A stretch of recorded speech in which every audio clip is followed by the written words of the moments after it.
ইনশাআল্লাহ তাআলা সূরা আবাসার ভূমিকা ও মূলভাব নিয়ে আলোচনার পূর্বে অন্য সব দার্সের মতো আজকেও আমরা শুরুতে গত সূরার শেষাংশের সাথে এই সূরার সম্পর্ক দেখব। গত সূরা নাজিয়াতে আমরা দেখেছি কিয়ামতের দিনে দুই ধরনের বিপরীতধর্মী মানুষের বর্ণনা দিয়েছেন। একদিকে আমরা পাই ফাআম্মা মান তাগা ওয়া আসারাল হায়াতাদ দুনিয়া, যারা অবাধ্য হয়েছে এবং দুনিয়াবী জীবনকে প্রাধান্য দিয়েছে। একদিকে এদের বর্ণনা এসেছে। অপরদিকে আল্লাহ বলছেন ওয়া আম্মা মান খাফা মাকামা রাব্বিহি ওয়া নাহান নাফসা আনিল হাওয়া, যারা তাদের রবের সামনে দাঁড়াতে ভয় পায় এবং নিজেকে সংযত করেছে, নিজেকে বিরত রেখেছে নিরর্থক, তুচ্ছ ও বাজে ইচ্ছা থেকে। এই সূরার শুরুতেও আমরা দুইটি দলের বর্ণনা পাই। একদিকে আল্লাহ বলছেন আম্মা মান ইস্তাগনা, তার ব্যাপারে যে উদাসীন। কে উদাসীন থাকে? আল্লাযী তাগা ওয়া আসারাল হায়াতাদ দুনিয়া, যার ব্যাপারে গত সূরার শেষ দিকে বর্ণনা দেয়া হয়েছে, যে অবাধ্য হয় ও দুনিয়াবী জীবনকে প্রাধান্য দেয়। অপরদিকে এখানে ওয়া আম্মা মান খাফা, ওয়া আম্মা মান জাআকা ইয়াসআ ওয়া হুয়া ইয়াখশা, যে আপনার দিকে ভীত হয়ে দৌড়ে আসে, এমন লোকের ব্যাপারে আল্লাহ আযজা ওয়া জাল্লা গত সূরার শেষেও বর্ণনা করেছেন। ওয়া আম্মা মান খাফা মাকামা রাব্বিহি ওয়া নাহান নাফসা আনিল হাওয়া, যে তার রবের সামনে দাঁড়াতে ভয় পায়। তাহলে বিশ্বাসী ও অবিশ্বাসী এই দুই বিপরীতধর্মী দলের বর্ণনার কিছু গুণ নাজিয়াতের শেষে বলা হয়েছে। এরপর সূরা আবাসার শুরুতে নতুনভাবে এই দুই দলের কিছু গুণের বর্ণনা এসেছে। এবার ইনশাআল্লাহ তাআলা আমরা সূরা আবাসার সবচেয়ে গুরুত্বপূর্ণ এবং জনপ্রিয় মূলভাব নিয়ে আলোচনা করব। এটা সূরা আবাসার প্রথম আয়াত। আবাসার অন্য আয়াতগুলোর মধ্যে এই আয়াতটি বিখ্যাত, যদিও অনেক সময় এই আয়াতটি সম্পর্কে আমরা কম জানি। এই সূরার দাসে যাব ইনশাআল্লাহ। তবে তার আগে একটা বিষয় আপনাদেরকে সতর্ক করতে চাই, তা হলো আমরা কিভাবে রাসূল সাল্লাল্লাহু আলাইহি সাল্লামের ব্যাপারে কথা বলি, এটা খুবই গুরুত্বপূর্ণ।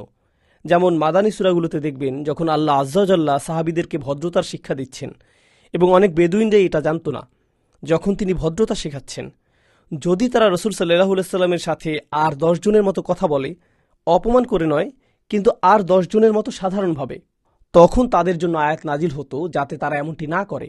যেমন সূরা হুজরাতে আমরা পাই, যেখানে বেদুইনরা কয়েকজন এসে বলল, ইয়া মুহাম্মদ উখরুজ আলাইনা, মুহাম্মদ বের হয়ে আসো, তোমার সাথে কথা আছে। তারা তার বাড়ির সামনে আসলো। তারা কিছুটা রুক্ষভাষী, অতটা ভদ্র বা সভ্য ছিল না। তারা মানুষের সাথে রুক্ষভাবে কথা বলতো। সুতরাং তারা ইসলাম কবুল করল এবং রাসূল সাল্লাল্লাহু আলাইহি সাল্লামের সাথে কিছুটা রুক্ষভাবে কথা বলল। এটা কিন্তু তাদের কাছে রুক্ষ ছিল না, তারা এভাবেই শিখেছিল। বুঝতে পারছেন? আর যখন আল্লাহ আযজা ওয়া জাল্লা এটা দেখলেন, তিনি তাদেরকে সতর্কবার্তা দিলেন। তিনি বললেন ওয়ালা তাজহারু লাহু বিল কওল কাজাহরি বা'দিকুম লিবা'দ, তিনি তাদেরকে সতর্কবার্তা দিলেন, তোমরা তার সাথে এভাবে বলবে না, তার উপর গলাচড়া করবে না, যেভাবে তোমরা নিজেরা নিজেদের সাথে করো। তিনি তোমাদের মতো নন। আং তাহবাতা আমালুকুম ওয়া আনতুম লা তাশউরুন, এবং যদি তোমরা এমনটি করো, তোমাদের সকল ভালো কাজ এমনভাবে বিনষ্ট হয়ে যাবে যা তোমাদের ধারণারও বাইরে, তোমরা বুঝতেও পারবে না। একই সূরায় তিনি এ বলেও সতর্ক করছেন, ও আলামু আন্না ফীকুম রাসূলুল্লাহ, জেনে রাখো তোমাদের মধ্যে বিশেষভাবে তোমাদের মধ্য হতে, অর্থাৎ সাহাবাদের কথা বলা হচ্ছে, আল্লাহ রাসূল সাল্লাল্লাহু আলাইহি সাল্লাম তোমাদের মধ্য থেকে। এরপর একই আয়াতে তিনি বলছেন তোমাদেরকে তার সাথে সতর্ক হতে হবে। একই আয়াতে তিনি বলছেন ওয়ালাকিন্নাল্লাহ হাব্বাবা ইলাইকুমুল ঈমান, কোনো সন্দেহ নেই আল্লাহ তোমাদের অন্তরের ঈমানের স্বাদ দিয়েছেন এবং একে সৌন্দর্যমণ্ডিত করেছেন। তাহলে এখানে রাসূলের ব্যাপারে বলার পর আমাদের অন্তরে এর সৌন্দর্যের বর্ণনা দিয়ে শেষ করা হয়েছে। এখানে আল্লাহর প্রতি ঈমানের বর্ণনা আসেনি, ফেরেশতাদের প্রতি ঈমানের বর্ণনা আসেনি, কিতাবসমূহের প্রতি ঈমানের বর্ণনা আসেনি। কোন ঈমানের বর্ণনা এসেছে? আসলে ঈমানও নয়, ভক্তি, শ্রদ্ধা। আমরা কিভাবে আল্লাহ রাসূলের ব্যাপারে কথা বলি তার গুরুত্ব সম্পর্কে বলা হয়েছে। এটা আসলেই গুরুত্বপূর্ণ একটা বিষয়, কারণ এই সময়ে দুই ধরনের বাড়াবাড়ি দেখা যাচ্ছে। একদিকে আছে এমন মুসলিম যাদের নবীজির প্রতি কোনো সম্মান নেই, মুসলিম হয়েও তারা নবীজি সাল্লাল্লাহু আলাইহি সাল্লামের ব্যাপারে বলার সময় কোনো সম্মান দেয় না। তার কোনো সুন্নতের ব্যাপারে বলার সময় এরকমভাবে বলে অনেকে, ও এটা তো কেবল একটা হাদিস, কিংবা এটা তো কোরআনে নেই, বা তার কাজ তো ছিল কেবল বার্তা পৌঁছে দেয়া, তিনি তাই করেছেন, তো আমাদের তার ছোটোখাটো কাজগুলোকে এত সিরিয়াসলি নেওয়ার দরকার নেই, ইত্যাদি ইত্যাদি। আমাদের এভাবে বলার আগে খুবই সতর্ক হতে হবে। আমি বলছি না যে বুদ্ধিবৃত্তিক আলোচনা হতে পারবে না, কিন্তু যখন হবে তখন অবশ্যই খুবই খুবই সতর্কভাবে হতে হবে, খুবই গুরুত্বের সাথে করতে হবে। বাচনভঙ্গি সতর্ক হতে হবে। আবার অপরদিকে কিছু মুসলিম আছেন যারা নিজেদেরকে মুসলিম দাবি করেন, যাদের নবীজি সাল্লাল্লাহু আলাইহি সাল্লামের প্রতি এত ভালোবাসা, এত ভক্তি যে তারা প্রায় শিরকের পর্যায়ে পৌঁছে গিয়েছেন। কখনো কখনো প্রকাশ্যে জেনে শুনে ভালোবাসা ও ভক্তির কারণে, কোনো খারাপ নিয়তে নয়, বরং ভালোবাসা ও ভক্তিতে একই সাথে এমন কিছু আয়াত রয়েছে যেগুলোতে রাসূল সাল্লাল্লাহু আলাইহি সাল্লামকে কঠোরভাবে কিছু বলা হয়েছে। এরা এগুলোকে এমনভাবে ব্যাখ্যা করে যাতে আয়াতের ভাষা পরিবর্তন হয়ে যায়। আপনাকে ভাষাগত অর্থের ক্ষেত্রে সৎ হতে হবে। যখন আল্লাহ কিছু বলেন তিনি পরিষ্কারভাবেই বলেন। আল্লাহ নিজেই বলেছেন বিলিসানিন আরাবিয়্যিম মুবিন। এটা হচ্ছে পরিষ্কার আরবি ভাষায়। এটাই কোরআনের বৈশিষ্ট্য। তাহলে আল্লাহ যখন কোনো কিছুর বর্ণনা দেন, আপনি বলতে পারেন না যে আল্লাহ এটা বলেছেন কিন্তু তিনি আসলে এটা বলতে চেয়েছেন। না, এমন হলে কোরআনের ভাষাগত সততা থাকবে না। তাই আপনাকে অবশ্যই খুব সতর্কভাবে বলতে হবে।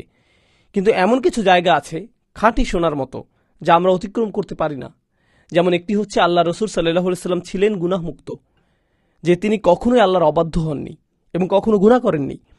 যখন আমরা কোনো কিছু অধ্যয়ন করব, এই খাঁটি নীতির ব্যত্যয় ঘটতে পারবে না। আমরা এভাবে বলতে পারবো না যে না, কেউ কেউ ইতিপূর্বে এমনও বলেছেন যে তিনি কেবলমাত্র ছোট গুনাহ করেছেন ইত্যাদি ইত্যাদি। না, এটা বলতে গেলে আমাদের আকীদার ইজমা যে তিনি কখনোই গুনাহ করেননি। আল্লাহ আজ্জা জাল্লা তার অন্তরকে পরিশুদ্ধ করেছেন, তিনি তার হৃদয়কে দৃঢ় করেছেন।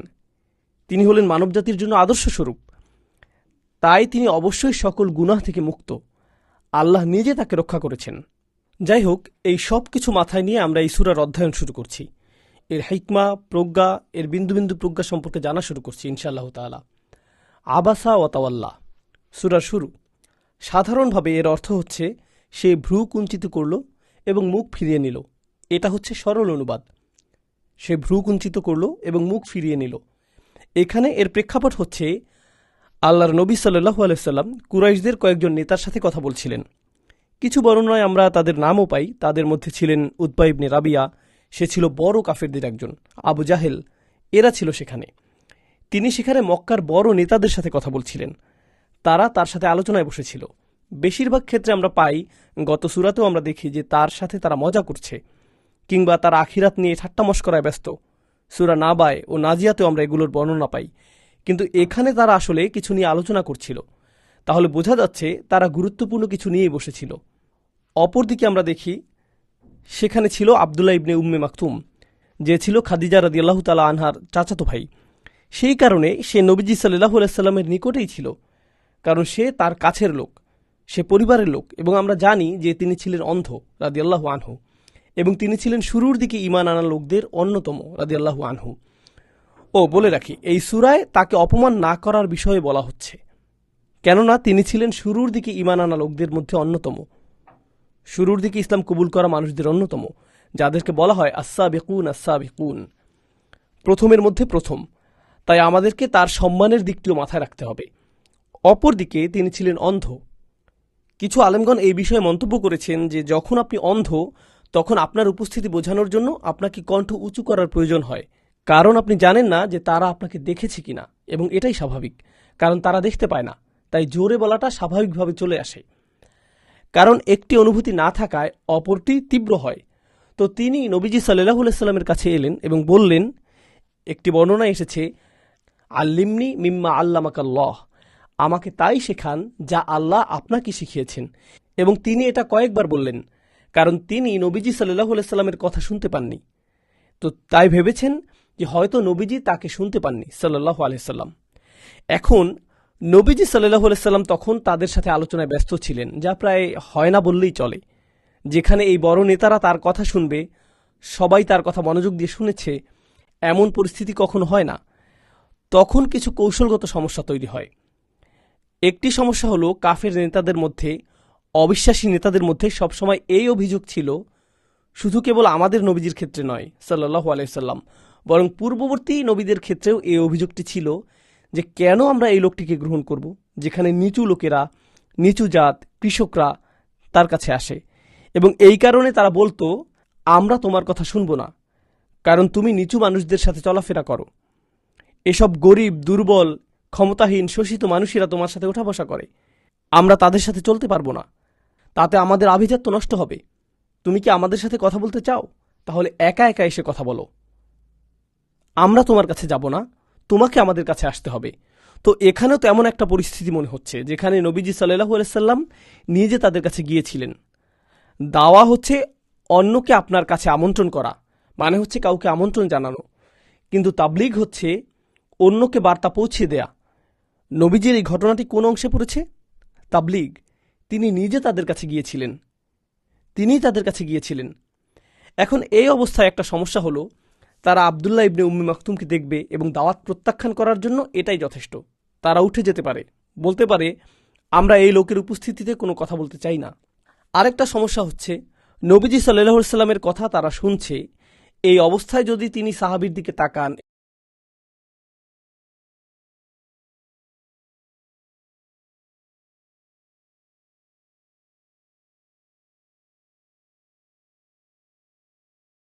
চেষ্টা করেন যেটা আসলে পরে করলেও হবে, সে কোথাও চলে যাচ্ছে না, সে একজন খাঁটি বিশ্বাসী, সে খাঁটি ইমানদার, তাই তার কথা পরে শুনলেও হবে। যা পরে করলে হবে না তা হলো এই সকল নেতাদের মধ্যে বার্তা পৌঁছে দেয়া, যারা অবশেষে তার কথা শুনছে।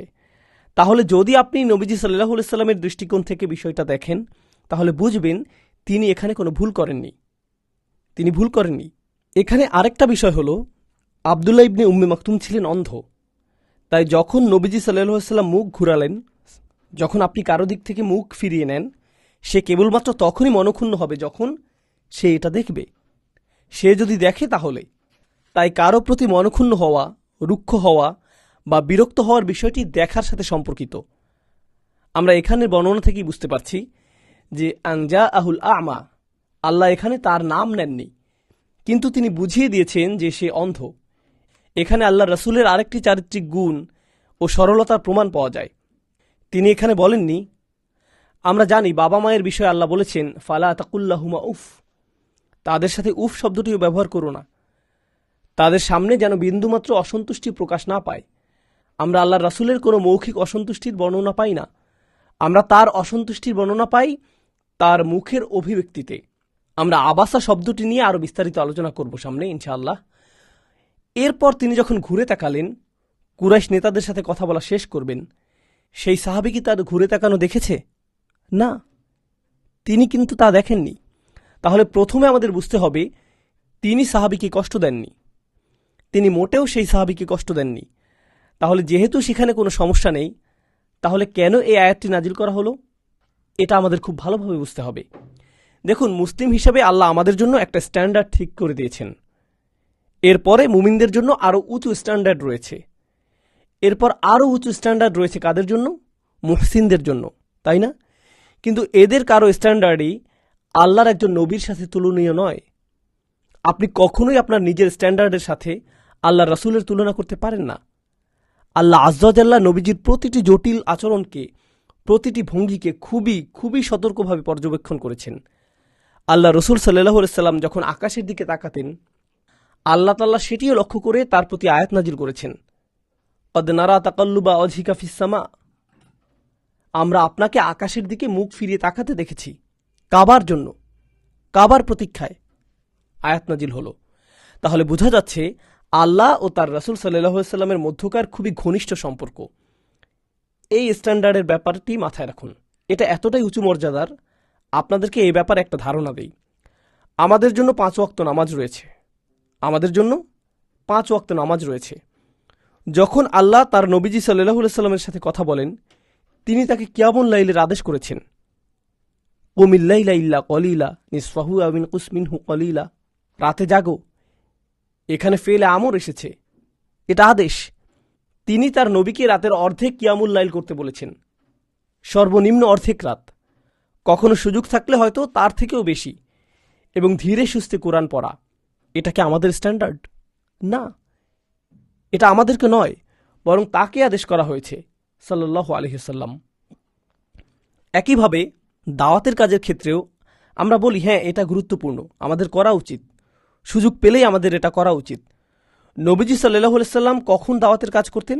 সব সময়, তার কোনো বিরতি ছিল না, তিনি থামতেন না, তিনি প্রতিনিয়ত মানুষের কাছে গিয়ে আল্লাহর বার্তা পৌঁছে দিতেন সাল্লাল্লাহু আলাইহি সাল্লাম। তাহলে এখানে তুলনা হয় না, এখন সেটা মাথায় রেখে এটা চিন্তা করে দেখুন, বুঝুন যে নবীরা, মুসা আলাইসাল্লামের কথাই ধরুন উদাহরণস্বরূপ, আল্লাহ তাকে আদেশ করেছেন, আল্লাহ তাকে সাক্ষাৎ করার জন্য পর্বতে ডেকেছেন, তিনি বেশ আগে ভাগেই সেখানে উপস্থিত হলেন।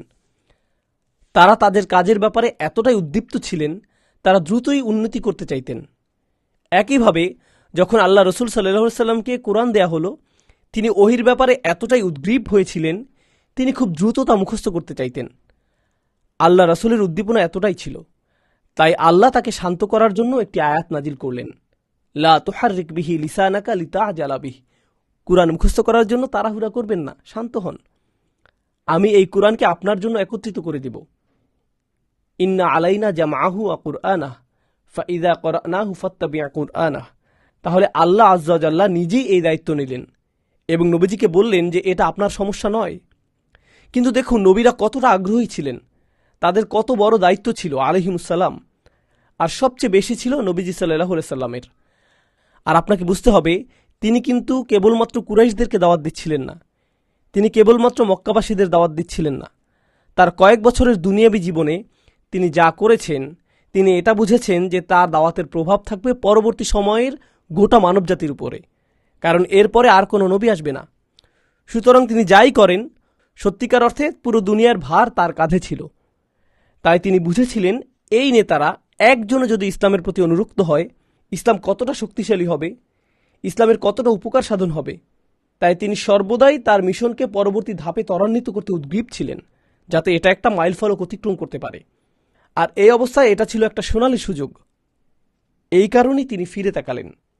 এমনকি কিছু আলমজ্ঞান মন্তব্য করেছেন যে ইসলামের ব্যাপারে জানতে আগ্রহী একজন অমুসলিম যদি ইসলামের ব্যাপারে জানতে আগ্রহী হয়, কারণ আল্লাহই একমাত্র হৃদয়ের কথা জানেন, একজন মুসলিমকে শেখানোর চেয়ে তাকে ইসলাম শেখানো বেশি জরুরি, কারণ মুসলিমকে পরেও শেখানো যাবে।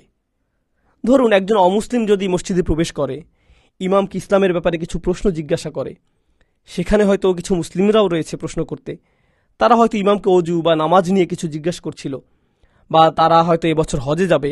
মুসলিম কি কিছুক্ষণ অপেক্ষা করতে পারে না? হ্যাঁ, কারণ অমুসলিম উত্তর না পেয়ে চলে যেতেও পারে, কিন্তু যদি সে শাহাদা পড়ে, সবার জন্য এটা অনেক বড় পাওয়া হবে, হয়তো তার মাধ্যমে আরও অনেকে উৎসাহী হবে। সুতরাং একজন অমুসলিমকে দাওয়াতের কাজটি একজন মুসলিমকে প্রশ্নের উত্তর দেওয়ার চেয়ে অনেক বড় কাজ। যদিও দুটি কাজই মূল্যবান, তবে নিশ্চয়ই আপনারা এটা বুঝতে পারছেন যে একটির মূল্য অপরটির চেয়ে বেশি। এখন আল্লাহ তাআলা এখানে আবাসা শব্দটি ব্যবহার করেছেন। এর একটা তাৎপর্য হলো, আল্লাহ এখানে রসুল সাল্লাল্লাহু আলাইহি সাল্লামকে তিরস্কার করার মাধ্যমে আমাদেরকে এটা বুঝিয়ে দিয়েছেন যে এটা রসুল সাল্লাল্লাহু আলাইহি সাল্লামের কথা নয়। কেন তিনি তাকে তিরস্কার করলেন? কেন তিনি তার সমালোচনা করলেন? কেনই বা তিনি এই আয়াতগুলোর ব্যাপারে শঙ্কিত ছিলেন? এই আয়াতের বর্ণনায় তিনি কার উপর বিরক্ত ছিলেন? তিনি কার ব্যাপারে হতাশ ছিলেন? ইবনে উম্মে মাকতুম, তাই না? আব্দুল্লাহ ইবনে উম্মে মাকতুম। এখন তাই যদি হয়, তাহলে যখনই তিনি এই সাহাবীকে দেখতেন রাদিয়াল্লাহু আনহু, তিনি বলতেন, আহলান বিমান আতাবানি ফিহি রব্বি, তাকে স্বাগতম, আল্লাহ যার ব্যাপারে আমাকে বলেছেন, আমার প্রভু তোমার ব্যাপারে আমাকে বলেছেন, তোমাকে স্বাগতম। সে যেন ভালোভাবে একটা বসার জায়গা পায়, তার জন্য আলাদা যত্ন নেয়া। এগুলো কিন্তু ব্যঙ্গ করা নয়, ব্যঙ্গাত্মকভাবে নয়। সাহাবীগণ থেকে বর্ণিত হয়েছে, তারা মন্তব্য করেছেন যে তাকে আলাদা সম্মান দেয়া হতো, আব্দুল্লাহ ইবনে উম্মে মাকতুমকে আলাদাভাবে মূল্যায়ন করা হতো। যদি তিনি সত্যিই তার উপর ক্ষুব্ধ থাকতেন, যদিও কোরআনে তার কথা এসেছে, পরে হয়তো তাকে ভিন্নভাবে দেখা হতে পারে। তো কোরআন থেকে স্পষ্টভাবে বোঝা যায় যে এটা মুহাম্মদ সাল্লাল্লাহু আলাইহি সাল্লামের কথা নয়, বরং এটা তার উপরে নাজিল করা হয়েছে। আবাসা শব্দটির কিছু চমৎকার বিষয় রয়েছে, সামনে যাওয়ার আগে সেগুলো নিয়ে আলোচনা করব ইনশাআল্লাহ তাআলা। আরবি ভাষায় ভ্রু কুচকানোর জন্য কয়েকটি শব্দ আছে। আমি আপনাদেরকে শুরুতেই বলেছি, যদিও আবাসা শব্দটির অর্থ করা হয় সে ভ্রু কুচকালো, ভ্রু কুচকালো, কিন্তু দেখুন আরবি ভাষায় যেমন আবাসা শব্দ আছে, তেমনি আছে কালাহা। যেমন কোরআনে এসেছে কালিহুন। কালহ মানে হচ্ছে আপনি কারো উপর এতটাই বিরক্ত বা বিরক্তিতে আপনার মুখভঙ্গি এমনভাবে পরিবর্তন হয়ে গিয়েছে যে আপনি যেন আপনার দাঁত কটমট করছেন। এই অবস্থা বোঝাতে কালহ শব্দটি ব্যবহৃত হয়। এরপর এর চেয়ে আরেক ধাপ উপরে হচ্ছে বাসর। যেমন সুম্মা নাযারা ওয়া বাসর, সুম্মা আদবারা ওয়াস্তাকবার, এই হচ্ছে বাসর। যখন আপনি বুঝছেন যে আপনি দাঁত কটমট করছেন, আপনার মুখ লাল হয়ে গিয়েছে এবং আপনাকে দেখতে বীভৎস লাগছে, বিরক্তিতে আপনার মুখ পরিবর্তন হয়ে গিয়েছে, বিরক্তিতে আপনাকে দেখতে বিশ্রী দেখাচ্ছে, বা কোনো অসঙ্গতির কারণে, কোনো বিরোধের কারণে, তো এটা হচ্ছে তার চেয়েও উঁচু পর্যায়। আর সবশেষ রয়েছে বাসাল। আমার মনে হয় না এটা কোরআনে ব্যবহৃত হয়েছে। এটা দিয়ে যে ধরনের বিরক্তি বোঝায় তা কেবলমাত্র আপনার চোখে থাকে, আপনার কপালের মাঝখানে কিছুটা কুঁচকে যায়, আপনার কপালের মাঝখানে কিছুটা কুঁচকে যায়। এই কপাল কুঁচকানো ছাড়া আপনার পুরো মুখমণ্ডল, এমনকি আপনার শ্বাস, আপনার কণ্ঠ কিছুই পরিবর্তন হয় না। এটাকেই বলে আবাস, আবুস। আসলে মূল অক্ষর হচ্ছে অবুস। তাহলে আমরা জানলাম যে কিছু শব্দ আছে যেগুলো দিয়ে বিরক্তি ভাব প্রকাশ করা হয়। যখন মুহাম্মদ সাল্লাল্লাহু আলাইহি সাল্লাম তার বিরক্তি ভাব প্রকাশ করলেন একজন অন্ধ সাহাবীর উপর, তিনি এমন বিরক্তি প্রকাশ করেছেন যা একজন মানুষের জন্য সর্বনিম্ন। এমনকি এটাও আল্লাহ তাআলা লক্ষ্য করেছেন এবং তিনি তা বর্ণনা করেছেন, আবাসা ওয়া তাওয়াল্লা। বুঝতে পারছেন? এখন আমাদেরকে এর ভেতরকার মাহাত্ম্য বুঝতে হবে। প্রথমত, তিনি এখানে কি করেছেন? তিনি যে লক্ষ্যে এখানে এসেছেন তিনি সেটাকেই সর্বোচ্চ গুরুত্ব দিচ্ছেন, আর তাকে মনে হচ্ছে তার লক্ষ্যের জন্য একটা বাধা। নবীজি সাল্লাল্লাহু আলাইহি সাল্লামের এই অবুসের ব্যাপারে বর্ণনা করার পেছনে আল্লাহ আজ্জা জাল্লার আরেকটা কারণ আছে। তিনি এই ব্যাপারে বর্ণনা করেছেন কারণ নবীজি সাল্লাল্লাহু আলাইহি সাল্লাম হলেন অনেক অনেক বিষয়ের জন্য মানুষের আদর্শ। তিনি বাবা হিসেবে আদর্শ, তিনি প্রতিবেশী হিসেবে আদর্শ, তিনি মানুষের মধ্যকার বিচারক হিসেবে আদর্শ, তিনি বিভিন্ন দিকে মানুষের জন্য আদর্শ। এর একটি দিক হচ্ছে নেতা হিসেবে তিনি আদর্শ। সেই সময়ে যারা তার উপর বিশ্বাস এনেছিল তিনি ছিলেন তাদের নেতা, তিনি তাদের নেতা। তো এমন একটি দল যাদের মধ্যে একতা আছে, যারা এক, তারা তাদের নেতার সাথে জুড়ে থাকে, তারা নেতাকে ভালোবাসে, তারা নেতাকে ভালোবাসে কারণ তাদের নেতাও তাদেরকে ভালোবাসে, তিনিও তাদেরকে ভালোবাসেন। যদি নেতা তার অনুসারীদেরকে বোঝায় যে তারা কম গুরুত্বপূর্ণ, তারা যদি মনে করে যে তারা কম গুরুত্বপূর্ণ, সেই দলের একতা ভাঙতে শুরু করে। আমরা দেখি রাসূল সাল্লাল্লাহু আলাইহি সাল্লামের সাহাবী রাদিয়াল্লাহু আনহুম আজমাইন, তারা প্রত্যেকেই মনে করতেন যে নবীজি সাল্লাল্লাহু আলাইহি সাল্লাম তাঁকে সবচেয়ে বেশি ভালোবাসেন। তারা সবাই মনে করতেন যে রাসূল সাল্লাল্লাহু আলাইহি সাল্লাম তাদেরকে সবচেয়ে বেশি ভালোবাসতেন। এটা হচ্ছে সত্যিকার নেতৃত্বের পরিচায়ক। সেই নেতৃত্বের সাথে বর্তমানের নেতৃত্বের তুলনা করুন। সবাই মনে করে যে নেতা তাকে অপছন্দ করে, নেতা নিশ্চয়ই ওকে পছন্দ করে। সুবহানাল্লাহ। নবীজি সাল্লাল্লাহু আলাইহি সাল্লামের নেতৃত্ব এমনই ছিল।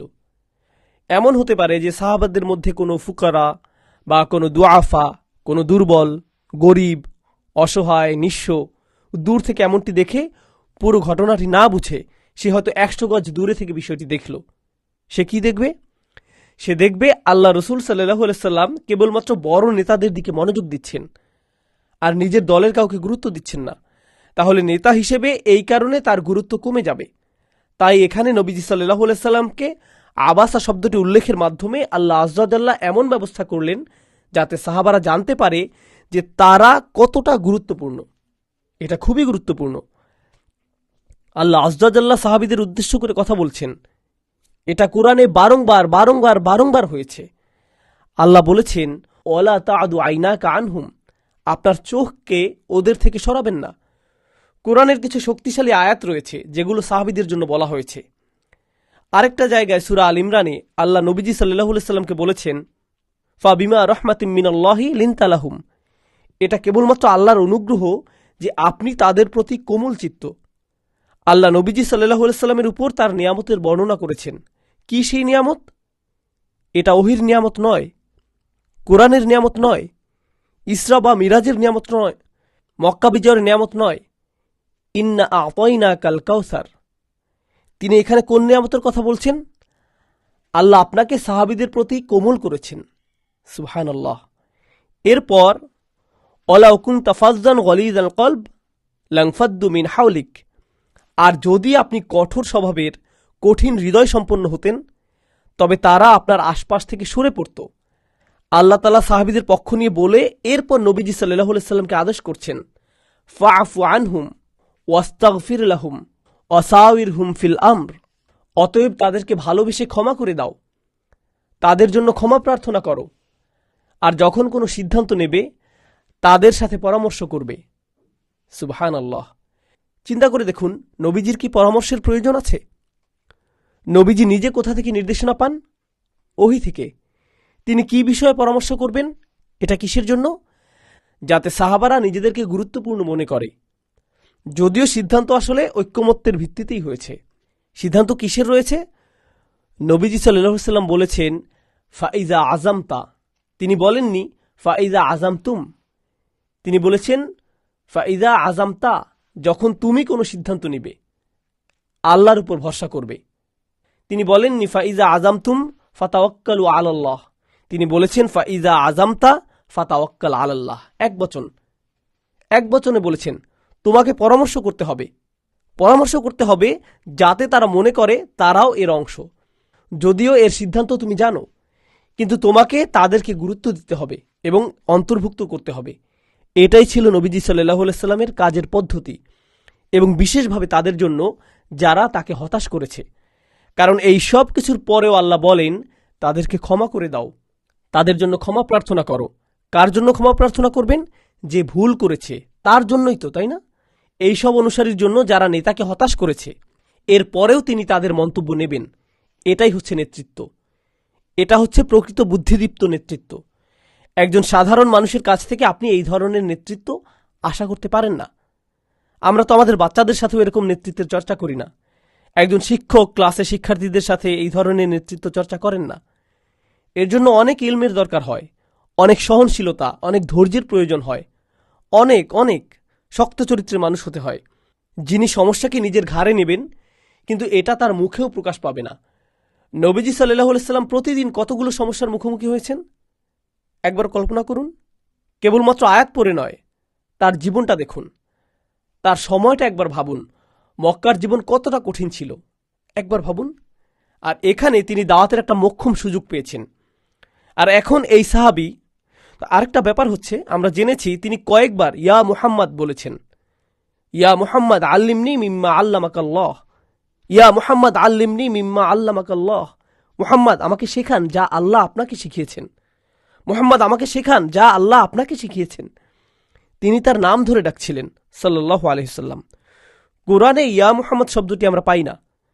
কোরআনে আমরা পাই ইয়া আইয়ুহান নবী, ইয়া আইয়ুহার রাসূল, ইয়া আইয়ুহাল মুজাম্মিল, ইয়া আইয়ুহাল মুদ্দাসসির, মুহাম্মাদুর রাসূলুল্লাহ, ওমা মুহাম্মাদুন ইল্লা রাসূল, মা কানা মুহাম্মাদুন আবা আহাদিম মির রিজালিকুম ওয়ালাকির রাসূলুল্লাহ। আমরা নাম পাই, সাথে পাই রাসূলুল্লাহ সাল্লাল্লাহু আলাইহি সাল্লাম। এমনকি একবার যেখানে রাসূল ছাড়া শুধু মুহাম্মদ বলা হয়েছে, সেটা হচ্ছে সূরা মুহাম্মাদে, যেখানে তার নামই হচ্ছে সূরার নাম। সুবহানাল্লাহ। এছাড়া সব জায়গায় আমরা তার নামকে সম্মানের সাথে দেখতে পাই। তাহলে আব্দুল্লাহ ইবনে উম্মে মাকতুমের ভাষার দিকে লক্ষ্য করলেও বুঝতে পারি তিনি সাধারণভাবেই নামটি উচ্চারণ করতেন। এই কারণেও হতে পারে যে তিনি তার পরিবারের লোক ছিলেন। আর যেহেতু এটা প্রাথমিক মক্কা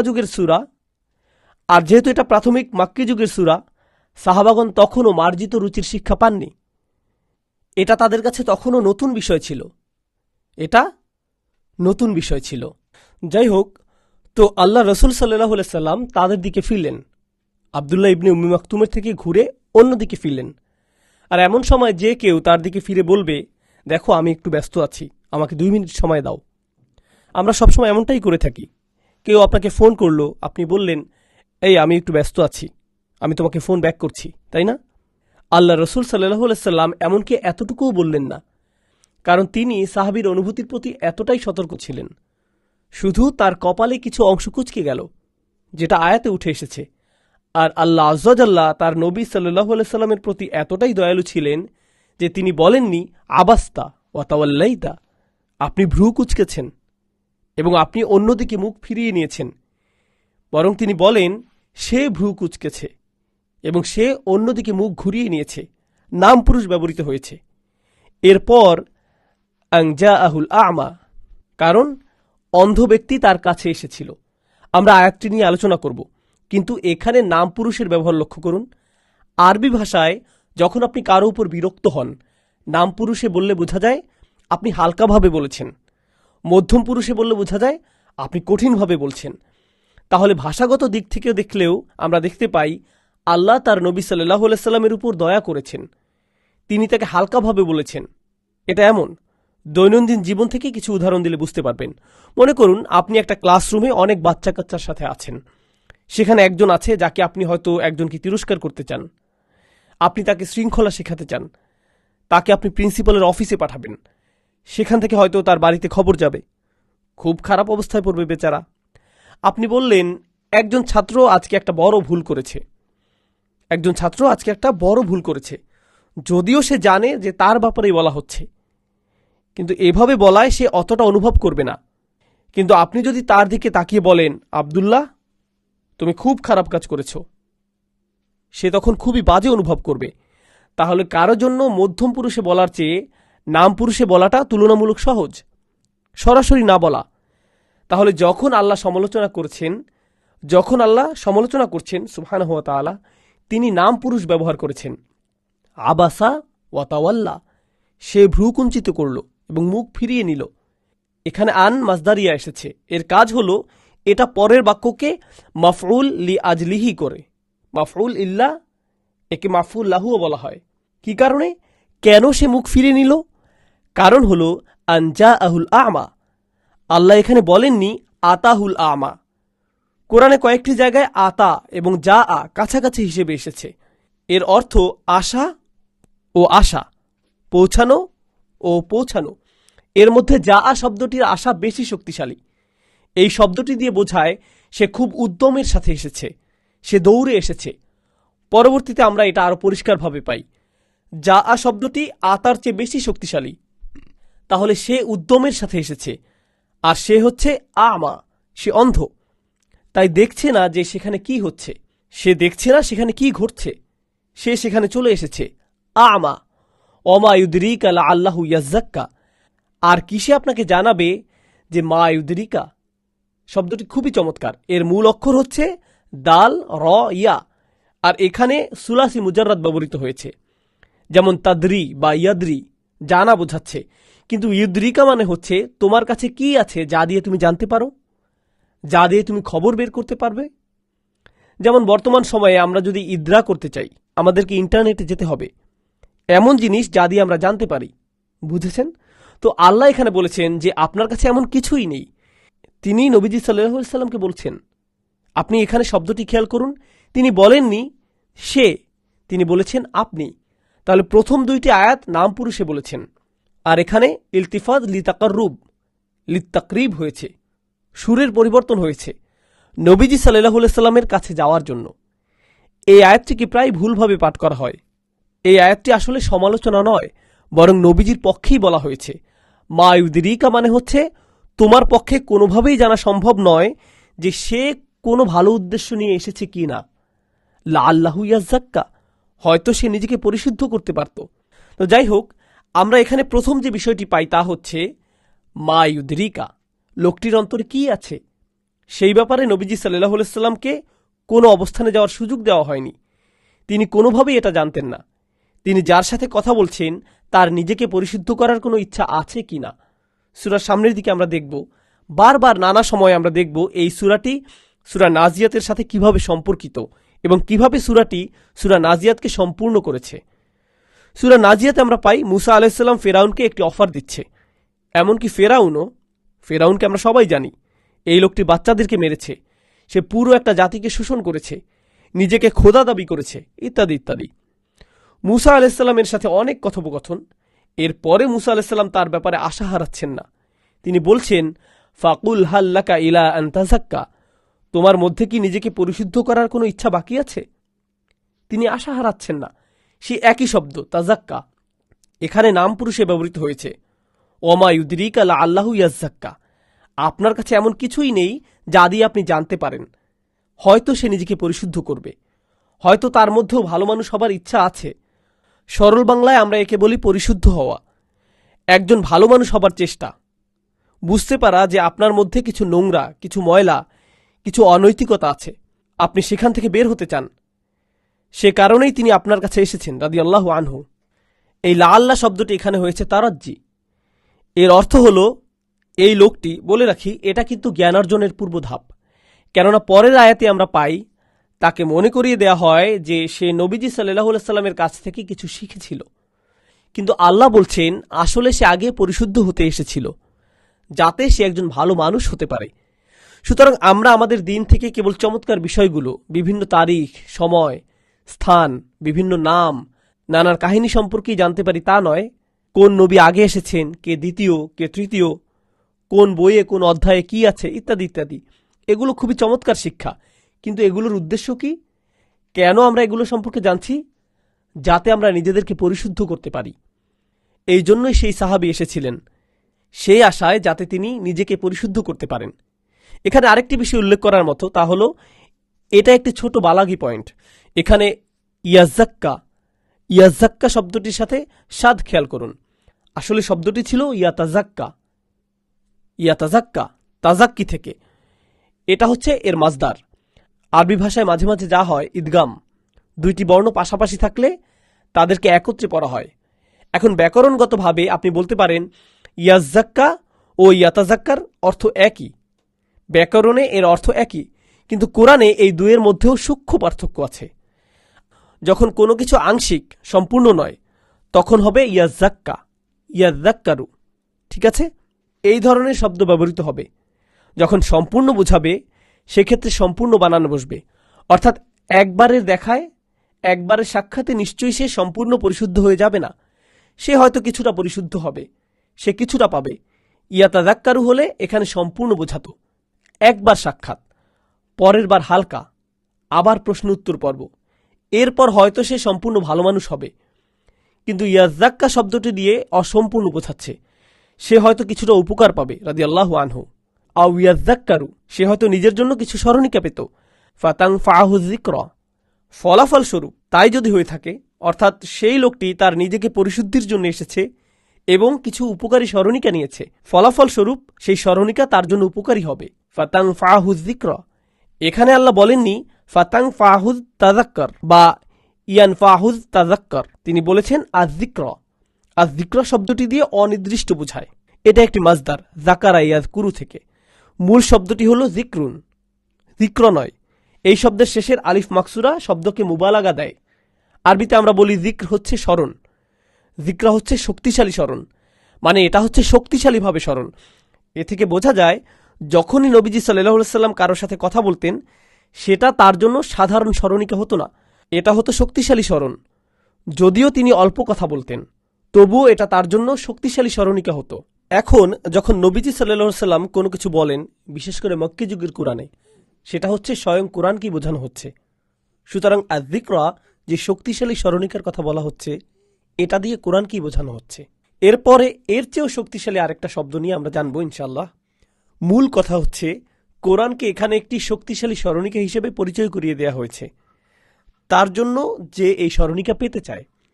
তাহলে আল্লাহ এখানে প্রথমেই বলেননি ফাতানফাহু যিকরা, বরং তিনি বলেছেন আও ইয়াযযাক্কারু, যে নিজে এই স্মরণ পাওয়ার চেষ্টা করে, তার জন্য ফলাফল স্বরূপ এই স্মরণিকা খুবই শক্তিশালী হবে, এটা তার জন্য উপকারী হবে।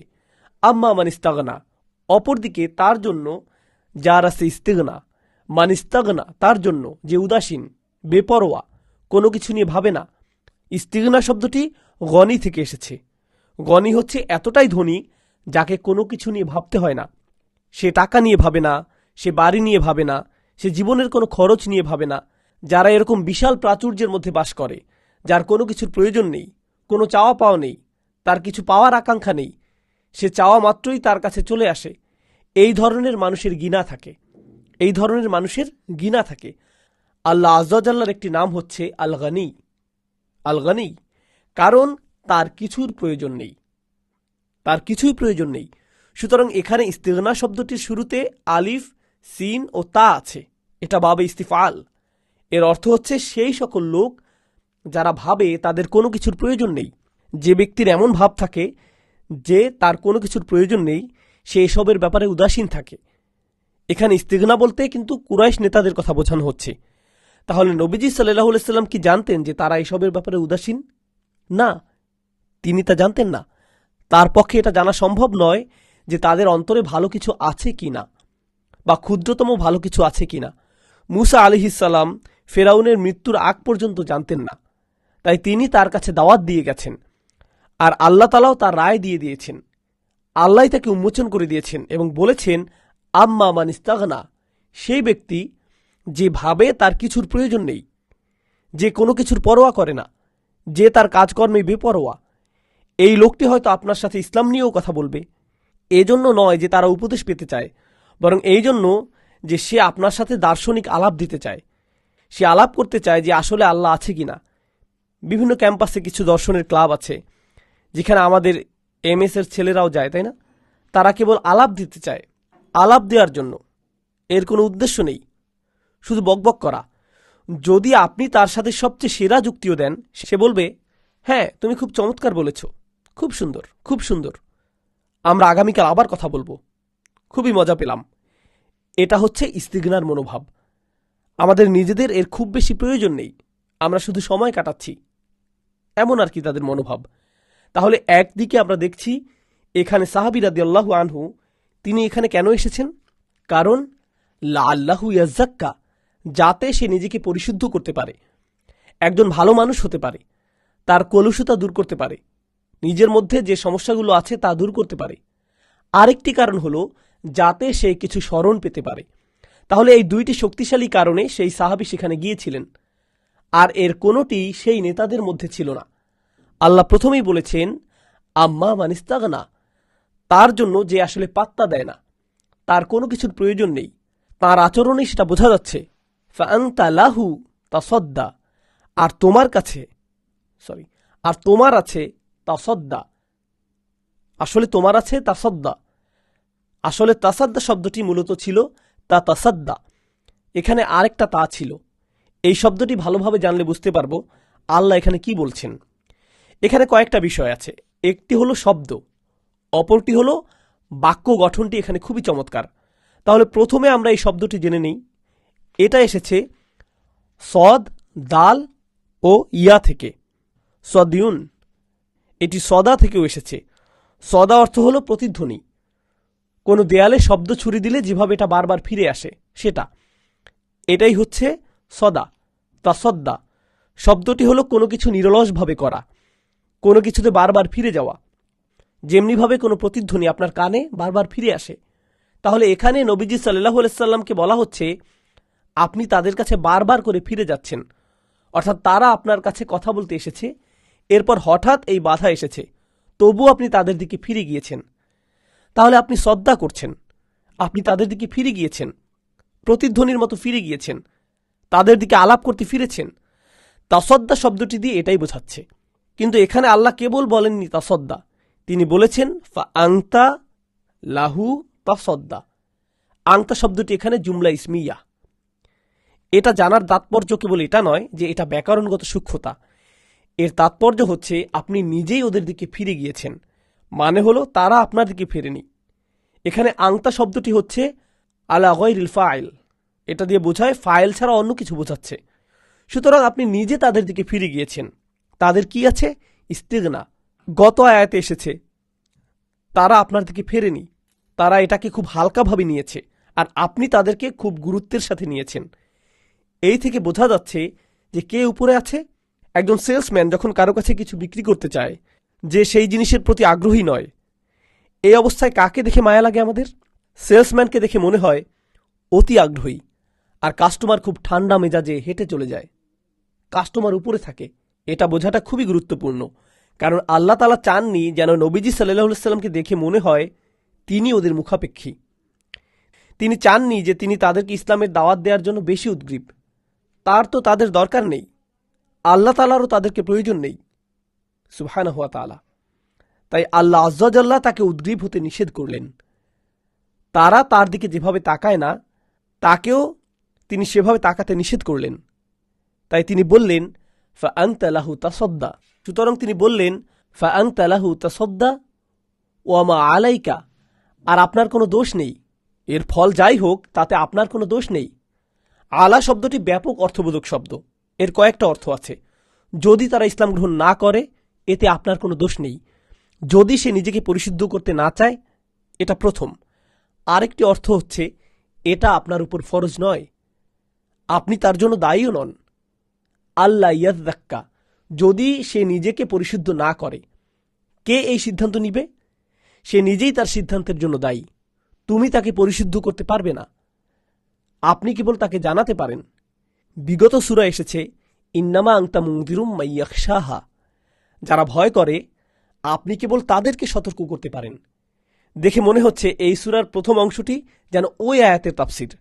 গত সূরায় আল্লাহ বলেছেন আপনি কেবল একজন সতর্ককারী, যে ভয় করে তার জন্য, যে আখিরাতে ভয় করে। তাই বলা হয়েছে অহুয়া ইয়াখশা, যে ভয় করে সে নবীজি সাল্লাল্লাহু আলাইহি সাল্লামের কাছে এসেছে, আর এই লোকেরা ভয় করে না। এখানে তাদেরকে নিচে নামানো হয়েছে। এখানে আল্লাহ একটা অসাধারণ কথা বলেছেন, যা দিয়ে তিনি এইসব অহংকারী কাফিরদের মুখ উন্মোচন করে দিয়েছেন, যারা নবীজিকে একেবারেই বিশ্বাস করত না, কোনো কারণ ছাড়াই কেবল আলাপ দিতে চাইত। নিজেদের সেই দাওয়াত কবুল করার কোনো ইচ্ছাই ছিল না। আল্লাহ এখানে বলেননি ওমা আলাইকা ইল্লা ইয়াজ্জাক্কা। ইন শব্দটি এখানে হারফে শার্ত হিসেবে এসেছে। এতে আপনার কোনো দোষ নেই যদি সে নিজেই নিজেকে পরিশুদ্ধ না করে। কিন্তু আল্লাহ এখানে বলেছেন সে নিজেকে পরিশুদ্ধ করতে চায় না, অর্থাৎ তিনি তার আসল অবস্থাটি এখানে তুলে ধরেছেন। তিনি এখানে ধারণাপ্রসূত ছিলেন না, তিনি এখানে ধারণাপ্রসূত কিছু বলছেন না। আল্লাহ এখানে তার রাসূলকে বলেছেন যে তার অন্তরে নিজেকে পরিশুদ্ধ করার কোনো ইচ্ছা নেই।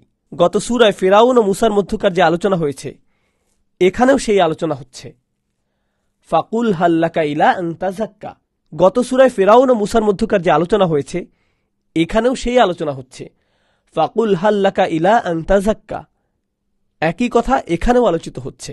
ফিরআউনের সমস্যা কি ছিল? সে মুখ ফিরিয়ে নিয়েছে। ফিরআউনের সমস্যা কি ছিল? সে মুখ ফিরিয়ে নিয়েছিল। ফাকাযযাবা ওয়া আসা সুম্মা আদবারা ইয়াসআ ফাহশারা ফানাদা ফাকালা আনা রাব্বুকুমুল আ'লা। তার ইস্তিগনা ছিল। সে মনে করেছিল তার এসব শোনার কোনো প্রয়োজন নেই। সে নিজেকে স্বয়ংসম্পূর্ণ ভেবেছিল। এখানেও তারা সেই একই মনোভাব দেখাচ্ছে। তাহলে সেটা কেবলই একটা গল্প ছিল না, বরং নবীজি সাল্লাল্লাহু আলাইহি সাল্লামের জীবনেও তেমন ঘটনার পুনরাবৃত্তি হচ্ছে। তাহলে অমা আলাইকা আল্লাহ ইয়াজ্জাক্কা আম্মা মান জাআকা ইয়াসআ ওয়া আম্মা মান জাআকা ইয়াসআ। আর যে আপনার কাছে ছুটে আসলো এতটা উদ্যমের সাথে, তার চাইতেও বেশি উদ্যম নিয়ে, ইয়াসআ দৌড়ে, তাড়াহুড়া করে, এই শব্দটি খুবই চমৎকার ও শক্তিশালী, কারণ এ থেকে আমরা গত সূরার একটা বিষয় মনে করতে পারি। গত সূরায় আল্লাহ আযজা জাল্লা ফিরআউন সম্পর্কে বলেছেন সুম্মা আদবারা ইয়াসআ ফাহশারা ফানাদা ফাকালা আনা রাব্বুকুমুল আ'লা। ফিরআউনকে চিন্তা করুন, যেন সে তার প্রাসাদে আছে, তার নিজস্ব কামরায় আছে। যখন মূসার দাওয়াত ছড়িয়ে পড়তে লাগলো, সে চিন্তায় দ্রুত হাঁটতে লাগলো। হাঁটার গতি ছিল সাধারণ হাঁটার চেয়েও দ্রুত, কিন্তু দৌড়ানোর চেয়ে ধীর। সে দ্রুত হাঁটতে লাগলো। তার হাঁটা ছিল অহংকারের হাঁটা। এখানে ভিন্ন ধরনের হাঁটার কথা বলা হচ্ছে। ওয়া আম্মা মান জাআকা ইয়াসআ, ওয়া আম্মা মান জাআকা ইয়াসআ। সে দ্রুত হেঁটে আপনার কাছে এলো, তাড়াহুড়া করে এলো। আর এটা হচ্ছে আব্দুল্লাহ ইবনে উম্মে মাকতুম রাদিয়াল্লাহু তাআলা আনহুর হাঁটা। এটা হচ্ছে নম্রভাবে হাঁটা, আল্লাহর ভয়ের জন্য হাঁটা। আগের ক্ষেত্রে কোনো আল্লাহর ভয় ছিল না, আর এটা হচ্ছে আল্লাহর ভয়ে হাঁটা। তারা দুজনেই হাঁটছে, কিন্তু ভিন্ন দুই দিক থেকে। সুবহানাল্লাহ। এরপর এখানে এসেছে ওয়া আম্মা মান জাআকা ইয়াসআ ওয়া হুয়া ইয়াখশা। তার কথা বলা হচ্ছে। তার আছে খাশিয়া, এবং সে ভয় করে। আল্লাহ কিন্তু বলেননি ওয়া ইয়াখশা, সে ভয় করে। তিনি বলেছেন অহুয়া ইয়াখশা, এবং সেই ভয় করে। এভাবে দমির ব্যবহৃত হলে বোঝা যায় আল্লাহ বোঝাতে চাচ্ছেন এখানে আরও কেউ আছে যার খসিয়া নেই, তার খসিয়া আছে। আপনি যাদের সাথে কথা বলছেন তাদের নেই, তাদের কথা ভুলে যান। তাদের কাছ থেকে ভালো কিছু আসবে না। এজন্যই গত সূরায় তিনি মনে করিয়ে দিয়েছেন ইন্নামা আংতা মুনযিরুম মাই ইয়াখশাহা। আপনি কেবল কাদেরকে সতর্ক করবেন? যাদের অন্তরে ভয় আছে। আল্লাহ বলেন, বাক্য গঠনে, ভাষার প্রয়োগ থেকে আমরা বুঝতে পারি কুরাইশ নেতাদের কোনো ভয় ছিল না। একইভাবে গত সূরায় যখন মূসা আলাইহিস সালাম ফিরআউনকে দাওয়াত দিয়েছিলেন, তিনি তাকে কি বলেছিলেন? ওয়াহদিয়াকা ইলা রব্বিকা ফাতাখশা। আমি তোমাকে তোমার রবের পথ দেখাবো, হয়তো তুমি খাশিয়া অর্জন করতে পারবে। তুমি এমন একজনকে ভয় করবে যিনি তোমার চেয়েও বড়। এরপর আল্লাহ তার নবীকে বললেন ফাআনতা আনহু তালাহা, আর আপনি তার থেকে মুখ ফিরিয়ে নিলেন। এই মুখ ফিরিয়ে নেয়া শব্দটি ব্যাখ্যার দাবি রাখে। তালাহা শব্দটি লাহু থেকে এসেছে। লাম, হা ও ওয়াও। সরল বাংলায় বলতে গেলে এর অর্থ হচ্ছে চিত্ত বিনোদন।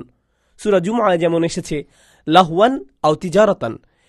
কিন্তু লাহু শব্দটি দিয়ে মূলত বোঝায় এমন কিছুতে নিজেকে ব্যস্ত রাখা যাতে আসল কাজকে ভুলে যাওয়া হয়। তাহলে এটা তুলনাবাচক শব্দ। আপনি এমন কিছু নিয়ে ব্যস্ত যা আপনার সময় নষ্ট করে দিচ্ছে, যা আরও গুরুত্বপূর্ণ কিছুতে কাজে লাগানো যেত। এটাই হচ্ছে লাহু, এটাই হচ্ছে লাহুন। তাহলে আল্লাহ বলেন তার ক্ষেত্রে আপনি এমন কিছুতে নিজেকে ব্যস্ত রেখেছেন যারা তার মতো গুরুত্বের দাবি রাখে না। এখানে আব্দুল্লাহ ইবনে উম্মে মাকতুমের কথা বলা হচ্ছে রাদিয়াল্লাহু আনহু। আল্লাহ তার রাসূলকে বলছেন সাল্লাল্লাহু আলাইহি সাল্লাম, আল্লাহ এই কুরাইশ নেতাদের অন্তরে দেখেছেন, তাদের অন্তরে কোনো খাশিয়া নেই, তাদের অন্তরে ইস্তিগনা রয়েছে, কোনো সম্ভাবনা নেই আল্লাহ ইয়াজ্জাক্কা, তাদের নিজেদেরকে পরিশুদ্ধ করার বা পরিষ্কার করার কোনো আশা নেই। তাদের সাথে কথা বলে সময় নষ্ট করবেন না, এর চেয়েও অনেক গুরুত্বপূর্ণ কাজ আপনার রয়েছে। যদি সেখানে কোনো আশা থাকতো তাহলে হয়তো সেটাই হতো বেশি গুরুত্বপূর্ণ। সেশনের শুরুর দিকে আমরা এই ব্যাপারে কথা বলেছি, অমুসলিমদেরকে দাওয়াত দেওয়ার ব্যাপারে। সেখানে আশা আছে, সেটা অবশ্যই ভালো কাজে সময়কে খরচ করা। কিন্তু যেহেতু এখানে আল্লাহ ইতোমধ্যেই তাদের অন্তরকে লক্ষ্য করেছেন এবং নবীজি সাল্লাল্লাহু আলাইহি সাল্লামকে বলে দিয়েছেন যে তাদের অন্তরে কি আছে, সেহেতু এখানে সময় নষ্ট করার দরকার নেই। ফাআংতা আনহু তালাহা। কাল্লা, না না না, একদমই নয়। এখানে কাল্লা শব্দটি দিয়ে দুইটি জিনিস বোঝাচ্ছে। কেউ কেউ বলেছেন এটা দিয়ে জাজরা বোঝাচ্ছে, ভৎসনা করা। অর্থাৎ আল্লাহ এখানে কাফিরদের ভৎসনা করছেন, না তোমার জন্য নয়, চলে যাও, তোমার সাথে সময় নষ্ট করার সময় নেই, কাল্লা। অথবা তিনি নবীজি সাল্লাল্লাহু আলাইহি সাল্লামকে বলছেন না, আর নয়, তাদের সাথে আর সময় নষ্ট করবেন না। সাহাবীকে সময় না দিয়ে তাদের সময় দিবেন না, তারা সময় পাওয়ার যোগ্য নয়, তারা যোগ্য নয়। কাল্লা, প্রাচীন আরবি ভাষায় কাল্লার আরেকটি অর্থ হচ্ছে হাক্কান, কোনো সন্দেহ নেই। এটাও কাল্লা শব্দটির আরেকটি অর্থ। ইন্নাহা তাযকিরাহ, এখানে দমির হা যিকরন শব্দটিকে নির্দেশ করছে, যা আগের আয়াতে এসেছে স্ত্রীবাচক হিসেবে। সেই স্মরণ আসলে স্মরণ করিয়ে দেওয়ার খুবই শক্তিশালী একটা উপায়। এখন বাক্যটি লক্ষ্য করুন, এটা খুবই চমৎকার একটা স্মরণিকা। এটা কোন সাধারণ স্মরণ করিয়ে দেয়া নয়, বরং এটা খুবই অসাধারণভাবে স্মরণ করিয়ে দেয়া। এর অর্থ হল যিকরা, এমন স্মরণিকা যা নবীজি সাল্লাল্লাহু আলাইহি সাল্লাম আব্দুল্লাহ ইবনে উম্মে মাকতুম রাদিয়াল্লাহু তাআলা আনহুকে দেবেন। এটা হচ্ছে সেই যিকরা, খুবই শক্তিশালী একটা শব্দ। তবে এর চেয়েও শক্তিশালী শব্দ হচ্ছে তাযকির। এটা এসেছে বাবে তাফঈল থেকে, তাযকির। আর একে আর সুউচ্চ করা হলে বলতে হয় তাযকিরাহ। এটা হচ্ছে সর্বোচ্চ শক্তিশালী শব্দ। সুতরাং আল্লাহ এখানে বলেছেন যে কোরআন কেবলমাত্র শক্তিশালী শব্দই নয়, এটা মারাত্মকভাবে শক্তিশালী একটা স্মরণিকা। এর চেয়ে বেশি শক্তিশালী কোনো স্মরণের মাধ্যম হয় না। ইন্নাহা তাযকিরাহ ফামান শাআ যাকারাহ। এখানে লক্ষ্য করুন, হা দিয়ে স্ত্রীবাচক বোঝাচ্ছে, যা দিয়ে স্মরণকে বোঝাচ্ছে যিকরা। পরের আয়াতে আবার আমরা পাই ফামান শাআ যাকারাহ। তাহলে যে চায় সে এ থেকে ইঙ্গিত নিতে পারে, সে এ থেকে কিছু স্মরণ নিতে পারে। এখানে হা বলা হয়নি, বলা হয়েছে হু, যা দিয়ে পুরো কোরআনকে বোঝানো হচ্ছে। প্রথমে স্মরণের ব্যাপারে বলা হয়েছে, এটা শক্তিশালী একটা স্মরণিকা যা আল্লাহ এর অন্তর্ভুক্ত করে দিয়ে পুরো কোরআনের কথা বলেছেন। এই দুইটি বিষয়কে একসাথে জুড়ে দিয়েছেন। তিনি বলছেন, আমাদের শেখাচ্ছেন যে কোরআন হচ্ছে স্মরণ করিয়ে দেওয়ার সবচেয়ে শক্তিশালী মাধ্যম। আমরা কোরআনের আরেকটি জায়গায় একই রকম উদাহরণ পাই, ফাযাক্কির বিল কুরআন মান ইয়াখাফু ওয়াঈদ। ফাযাক্কির বিল কুরআনি মান ইয়াখাফু ওয়াঈদ, কোরআন দিয়ে স্মরণ করিয়ে দিন যে আমাকে ভয় করে। তাহলে এই দুইটি বিষয়কে একসাথে জুড়ে দেওয়া হয়েছে। সবচেয়ে শক্তিশালী স্মরণিকা হচ্ছে কোরআন। কাল্লা ইন্নাহা তাযকিরাহ ফামান শাআ যাকারাহ, যে চায় সে স্মরণ নেবে। আপনাকে ভাবতে হবে না কে চায় আর কে চায় না, আপনি বার্তা পৌঁছে দিন, আপনি শুধু সতর্ক করুন। তারা এটা নেবে কি না সেটা তাদের দায়িত্ব। ইনশাআল্লাহ আমরা আর একটি আয়াত পরে নামাজের বিরতি নেব। ফি সুহুফিম মুকাররমাহ, এই স্মরণিকা রাখা হয়েছে সুহুফে। সুহুফ শব্দটির আক্ষরিক অর্থ হচ্ছে ধর্মগ্রন্থ। সুহুফ শব্দটির সাথে অনেকগুলো শব্দ জুড়ে আছে। এটা এসেছে সহিফা থেকে, যার অর্থ ছড়ানো কাগজের মতো কিছু ছড়িয়ে ছিটিয়ে থাকা, যা মূলত ছিল লিখার জন্য। প্রাচীন ভাষায় একে কাগজ উল্টানো বলা হতো। তাহলে আল্লাহ মূল কোরআনকে লাউহে মাহফুজে রেখেছেন, এটা সেখানেই আছে। এটা এতটাই উঁচুতে, আর এই সব লোকেরা এতটা নিচে আছে যে তারা যেহেতু এটা মানতে চাইছে না, তাদেরকে আর এটা দেওয়ার জন্য উদ্গ্রীব হবার প্রয়োজন নেই। এটা তাদের থেকে এতটাই উঁচুতে যে তারা এর যোগ্য নয়। ফি সুহুফিম মুকাররমা, এটা হচ্ছে সবচেয়ে দামি কাগজ। অতএব এটা এমন কিছু নয় যে আপনাকে তা মানানোর জন্য অতি আগ্রহী হতে হবে। এভাবে আল্লাহ এর মর্যাদা সম্পর্কে বর্ণনা দিলেন। কোরআনের প্রতিটি আয়াত, কোরআনের মাধ্যমে ইসলামের দাওয়াত, কাফিরদের এই অহংকারের চেয়ে অনেক উঁচুতে এর অবস্থান, যে আমরা তাদের কাছে ভিক্ষা করব, তাদের হাতে পায়ে ধরব যেন তারা ইসলাম গ্রহণ করে। এই জিল্লার মনোভাব, এই শক্তিহীন মনোভাব কেবলমাত্র তাদের হতে পারে মুসলিমদের প্রতি। জিল্লাতিন আলা আল মুমিনিন, তাই না? আল্লাহ বলছেন তারা শক্তিহীন হয়ে পড়ে যখন তারা বিশ্বাসীদের সাথে কথা বলে। আমাদের কোনো জিল্লা থাকবে না যখন আমরা কাফিরদের সাথে মোকাবেলা করব। আমরা যখন দাওয়াত দেব আমরা শক্তিহীনতা দেখাবো না। আমাদের দাওয়াতে রয়েছে সততা, যা একে সমুন্নত রাখবে। তো আমরা এখানে বিরতি নিচ্ছি। সুবহানাকা আল্লাহুম্মা ওয়া বিহামদিকা আশহাদু আল্লা ইলাহা ইল্লা আনতা নাস্তাগফিরুকা ওয়া নাতুবু ইলাইক। বিসমিল্লাহ। সূরা আবাসা পার্ট 2। আমরা সূরা আবাসার অধ্যয়ন আবারও শুরু করছি। শুরুতে কয়েকটি বিষয় বলতে চাই, যা আমি আগেই বলতে চেয়েছিলাম। আমার মনে হয় আপনারা এই বিষয়গুলো নোট নিলে ভালো হবে। প্রথম বিষয় হচ্ছে কাল্লা ইন্নাহা তাযকিরাহ। এই আয়াতে তাযকিরাহ শব্দটি স্মরণ বোঝাতে সবচেয়ে শক্তিশালী শব্দ। এটা আসলে এমন শব্দ, তাযকিরাহ শব্দটি দিয়ে এমন কাউকে বোঝায় যে স্মরণ না করে পারে না। কিন্তু এখানে গুরুত্বপূর্ণ হল কেন কোরআনে একে আত্মস্মরণ বলা হয়েছে। কোনো খবর, তথ্য বা জ্ঞান না বলে স্মরণ কেন? জ্ঞান তো সবসময় নতুন থাকে, কিন্তু স্মরণ করা হয় এমন কিছু যা পুরনো। যা স্মরণ করা হয় তা আপনি ইতিমধ্যেই জানেন। তাহলে কোরআন যদি নতুন ওহী হয়ে থাকে, তাহলে কেন একে স্মরণিকা বলা হচ্ছে? এই শব্দটি এখানে আরও ব্যাপক অর্থে ব্যবহৃত হয়েছে। তা হল সব মানুষই পৃথিবীতে আসার আগে আল্লাহ তাআলাকে স্বীকার করেছে যে আল্লাহ আয্যা ওয়া জাল্লাই হচ্ছেন তাদের রব। আল্লাহ আয্যা ওয়া জাল্লা আমাদেরকে জিজ্ঞেস করেছিলেন, এটা আছে সূরা আরাফে, আলাস্তু বিরব্বিকুম, আমি কি তোমাদের রব নই? ক্বালু বালা শাহিদনা, আমরা সাক্ষ্য দিচ্ছি অবশ্যই, কেন নয়? তো এটা এমন একটা বিষয়, আমরা মানুষেরা যার ব্যাপারে আগে থেকেই অবগত। মানুষের ফিতরাতেই এটা রয়েছে। আমরা আল্লাহ আয্যা ওয়া জাল্লার প্রতি বিশ্বাস নিয়েই জন্মেছি। তার নির্দেশনা অনুসরণ করা, এটা আমাদের মধ্যে প্রকৃতিগতভাবেই আছে। আমরা আমাদের এই স্বভাবকে ভুলে গিয়েছি, যা রাসূলুল্লাহ সাল্লাল্লাহু আলাইহি ওয়াসাল্লাম ফিতরাত সংক্রান্ত হাদিসে উল্লেখ করেছেন। কুল্লু মাউলুদুন ইউলাদু আলাল ফিতরাহ, কুল্লু মাউলুদুন ইউলাদু আলাল ফিতরাহ। এটা আমরা আরবাঈনা নাবাবিতেও পাই, ইমাম নববীর 40 হাদিসের সংকলনে।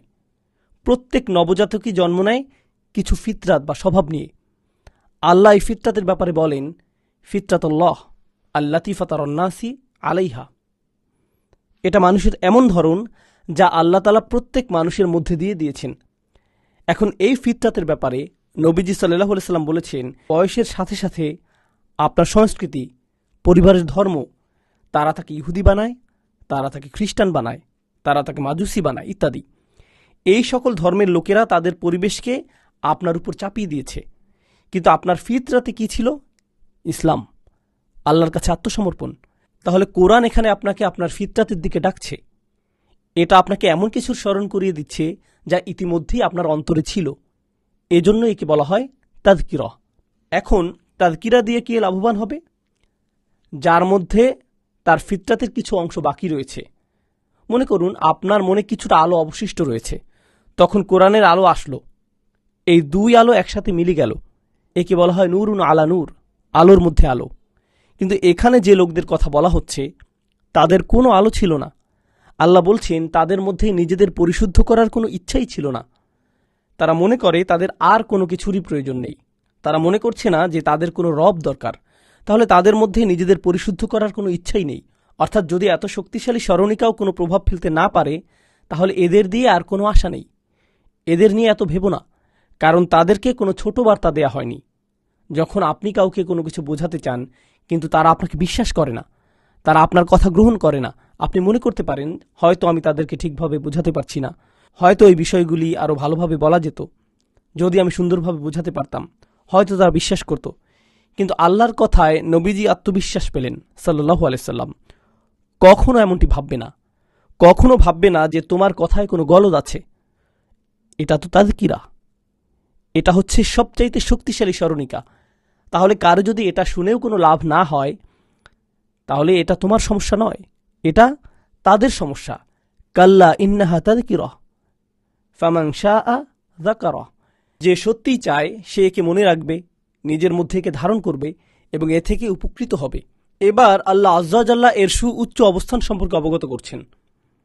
কিভাবে এটা এত শক্তিশালী, এটা কোথা থেকে এসেছে, কিভাবে এটা শুধু মানুষের তাযকিরা নয়, এই স্মরণ কেবল একজন মানুষ অপর মানুষকে করবে তাই নয়, এই স্মরণ আল্লাহর পক্ষ থেকে এসেছে। ফি সুহুফি মুকাররমা, এমন পত্রে যা মহান বা মহিমান্বিত, সম্মানিত। মুকাররমা আরবি ভাষায় তাকরিম থেকে এসেছে। মারফু আতিন, একে সুউচ্চ করা হয়েছে। মুতহহারা, পবিত্র করা হয়েছে। এগুলো হচ্ছে আল্লাহ সুবহানাহু ওয়া তাআলার বর্ণিত পত্রের বিশেষণ। বেশিরভাগ আলেম মন্তব্য করেছেন এই পত্র হচ্ছে লাউহে মাহফুজ, এখানে ওহীকে সংরক্ষিত করা হয়েছে। তো এখানে কাফেরদেরকে বলা হচ্ছে, আর কাফেরাও এই আয়াত শুনছে। মনে রাখবেন মক্কি যুগের কোরআন দাওয়াতের মাধ্যমও বটে, তারাও এটা শুনছে। তাহলে তাদেরকে জানানো হচ্ছে যে তারা এই পবিত্র নির্ভুল প্রমাণ্য শুনতে পাচ্ছে, যা সুউচ্চ জায়গায় সংরক্ষিত আছে, যা সর্বোচ্চ নিরাপদ জায়গায় আছে। তারা যে এটা শুনতে পারছে এটাই তাদের আসার জন্য যথেষ্ট হওয়া উচিত। কিন্তু যদি এটাও আপনার মধ্যে কোনো প্রভাব রাখতে না পারে, তাহলে কি আপনার মধ্যে প্রভাব রাখবে? তাহলে এই কথায় আসলে তার সুমহান বাণীকে মহিমান্বিত করা হয়েছে এবং কাফেরদেরকে ছোট করা হয়েছে। মনে আছে আমরা আগে বলেছিলাম যে তারা তাকে খুবই সাধারণভাবে নিয়েছিল, আর নবীজি সাল্লাল্লাহু আলাইহি সাল্লাম তাদেরকে খুব গুরুত্বের সাথে নিয়েছিলেন, যেন তারাই কর্তৃত্বের আসনে। এবার আল্লাহ ইসলামের বার্তা দিয়ে ইসলামের নবীকে আধিপত্য দিলেন। বিআইদি সাফারা, এটা হস্তান্তর করা হয়েছে, এটা রয়েছে সাফারার হাতে। সাফারা শব্দটি আরবি ভাষার চমৎকার একটা শব্দ। এর অর্থ লেখক।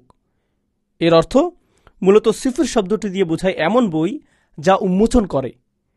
তো এরা হচ্ছে সেই সাফারা যারা কোরআনের নথি রাখে বা লাউহে মাহফুজের নথি রাখে এবং নবীদের কাছে তা প্রকাশ করে আলাইহিমুসসালাম। এটা এই আয়াতের একটি ব্যাখ্যা। কিছু আলেম মন্তব্য করেছেন এখানে তাদের কথা বলা হচ্ছে যারা কোরআনকে সংরক্ষণ করেছেন, অর্থাৎ সাহাবাদের মধ্যে পাণ্ডুলিপি লেখক, তাদেরকেও বলা হয় সাফারা। নবীদের পাণ্ডুলিপি লেখক সুহুফি ইব্রাহিম ও মুসা, এটা কোরআনে আছে, এরাও সাফারা। তবে বেশিরভাগ আলেমের মতে এখানে ফেরেশতাদের কথা বলা হচ্ছে এবং এর ভাষাও এই মতটিকে সমর্থন করে। কারণ পরবর্তী শব্দগুলো দেখলে আমরা পাই কিরামিন বারারা। বারারা শব্দটি চমৎকার। বারার শব্দটি বার শব্দের বহুবচন। বার শব্দের মাঝে আলিফ নেই। এই শব্দের আরেকটা বহুবচন রয়েছে যা হলো এতে আলিফ আছে। এখন বার অর্থ কল্যাণ, এর মানে এমন কিছু যা অনেক বেশি ভালো।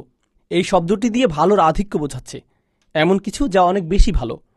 আবার শব্দটি দিয়েও ভালো বোঝায়, কিন্তু এটা বার শব্দের মতো শক্তিশালী নয়। এখন বার শব্দের বহুবচন হল আবরার, অতাওয়াফানা মাআল আবরার। এটা হচ্ছে বার শব্দের সাধারণ বহুবচন। আবরার শব্দটি দিয়েও ভালো বোঝায়, কিন্তু এটা বার শব্দের মতো শক্তিশালী নয়। এখন বার শব্দের বহুবচন হল আবরার, ওয়াতাওয়াফানা মাআল আবরার। এটা হচ্ছে বার শব্দের সাধারণ বহুবচন। আর শক্তিশালী বহুবচন হচ্ছে বারারা, যেটা এখানে ব্যবহৃত হয়েছে। ভাষাতত্ত্বের একটি মতে বারারা হচ্ছে জামউ কাসরা আর আবরার হচ্ছে জামউ কিল্লাহ। বারারা হচ্ছে বহুবচনের আধিক্য বোঝাচ্ছে, আবরার শব্দটি ততটা শক্তিশালী নয়। আর এটা ফেরেশতাদের ক্ষেত্রে প্রযোজ্য হবে, কারণ ফেরেশতাদের ধার্মিকতার চেয়ে মানুষের ধার্মিকতা অনেক কম, কারণ তারা সবাই ধার্মিক। অতএব কিরামিন বারারা, তারা সবাই ধার্মিক, তাদের পুরো সবাই ধার্মিক। আর বার শব্দটি বেশি শক্তিশালী শব্দ। এ থেকে বোঝা যায় যে এখানে ফেরেশতাদের কথা বলা হচ্ছে। আল্লাহ তাআলাই অধিক জানেন। তবে বেশিরভাগের মত এটি যে এরাই ফেরেশতাদের মধ্যে অধিক সম্মানিত এবং ধার্মিক। তাহলে যে লোকদের মাধ্যমে এই ওহী নাজিল করা হয়েছে বা যাদের মাধ্যমে এটা নাজিল করা হয়েছে, প্রথমত এটা খুবই সুউচ্চ, এটা সম্মানের, এটা মহিমান্বিত, এটা পরিশুদ্ধ, এটা পরিষ্কার। তার উপর তারা হলেন ফেরেশতাদের মধ্যে উপরের সারির, কারণ তাদের কথা আলাদাভাবে এসেছে। আর তারা হলেন সবচেয়ে সম্মানিত বারারা। তোমাদের কুরাইশদের জন্যই এই কথা বলা হচ্ছে, তোমাদেরকে এটা বলা হচ্ছে। অতএব তোমরা যদি এটা অনুধাবন না করো তাহলে এটা তোমাদের ক্ষতি, আর কারো নয়। তোমাদের কারণে নবীজি সাল্লাল্লাহু আলাইহি সাল্লামের বিন্দুমাত্র আক্ষেপের কিছু নেই। এ কারণেই আল্লাহ আজ্জা জাল্লা প্রতিনিয়ত বারংবার তার নবীকে মনে করিয়ে দিচ্ছেন সাল্লাল্লাহু আলাইহি সাল্লাম, ফালাআল্লাকা বাখিউন নাফসাকা আলা আথারিহিম, তুমি কি আক্ষেপ করে নিজেকে মেরে ফেলবে? তুমি কি অতিরিক্ত আক্ষেপে পড়ছ তাদের মুসলিম না হবার কারণে? ইল্লাম ইউমিনু, যদি তারা মুসলিম না হয় তুমি কি আক্ষেপে নিজেকে শেষ করে দেবে? নবীজি সাল্লাল্লাহু আলাইহি সাল্লাম প্রচণ্ড আক্ষেপে পড়ছিলেন, কেননা এই সূরার শুরুতেই আমরা দেখতে পাচ্ছি তার কাঁধে ছিল পৃথিবী সমান বোঝা। আল্লাহ সুবহানাহু ওয়া তাআলা প্রতিনিয়ত তার বোঝাকে হালকা করে দিচ্ছিলেন। তারপরেও এটা পৃথিবী সমান বোঝার মতো লাগছিল, তারপরও নবীজির কাছে এটা অনেক ভারী লাগছিল সাল্লাল্লাহু আলাইহি সাল্লাম। ঠিক এই কারণেই এমনকি মুনাফিকদের প্রতি আল্লাহ আজ্জা জাল্লা বলেন, ইন তাস্তাগফির লাহুম ৭০ মাররাতান ফালা ইয়াগফিরাল্লাহু লাহুম। এমনকি মুনাফিকদের প্রতি আল্লাহ আজ্জা জাল্লা বলেন, যদি তুমি আল্লাহর কাছে ৭০ বারও ক্ষমা চাও আল্লাহ তাদেরকে ক্ষমা করবেন না। নবীজি বলেন, তাহলে আমি ৭০ বারের বেশি ক্ষমা চাইব। সুবহানাল্লাহ, মানুষের জন্য তিনি এতটাই ভাবতেন সাল্লাল্লাহু আলাইহি সাল্লাম। এবার পরবর্তী বিষয়ে যাই। এই পর্যন্ত এমন কিছু বিষয় আলোচনা করা হয়েছে যেখানে ওহির সুউচ্চ সম্মানের বিষয় বলা হয়েছে, নবীজির কথার প্রতি গুরুত্বারোপ করা হয়েছে। এবার মানুষের ব্যাপারে বলা হচ্ছে, কুতিলাল ইনসানু মা আকফারা। এখানে খুবই সূক্ষ্মভাবে সমালোচনা করা হচ্ছে। আরবি ভাষায় এভাবে খুব সূক্ষ্মভাবে তিরস্কার করা হয়, মানুষ মরে যাক, মানুষের ধ্বংস হোক। কুতিলাল ইনসান, এটা হচ্ছে মাবনি আলাল মাজহুল লিল মাদি, এটা অতীতকাল এবং এটা নিষ্ক্রিয়। এর আক্ষরিক অর্থ হচ্ছে মানুষ মরে গেছে। এটি এমন ইঙ্গিত করছে যেন মানুষ মরে যাক বা মানুষ নিজেই নিজেকে ধ্বংস করেছে। মা আকফারা, সে কতই না অকৃতজ্ঞ, সে কত অবলীলায় অস্বীকার করতে পারে। মা আকফারা হচ্ছে উসলিবিত তাজ্জুব।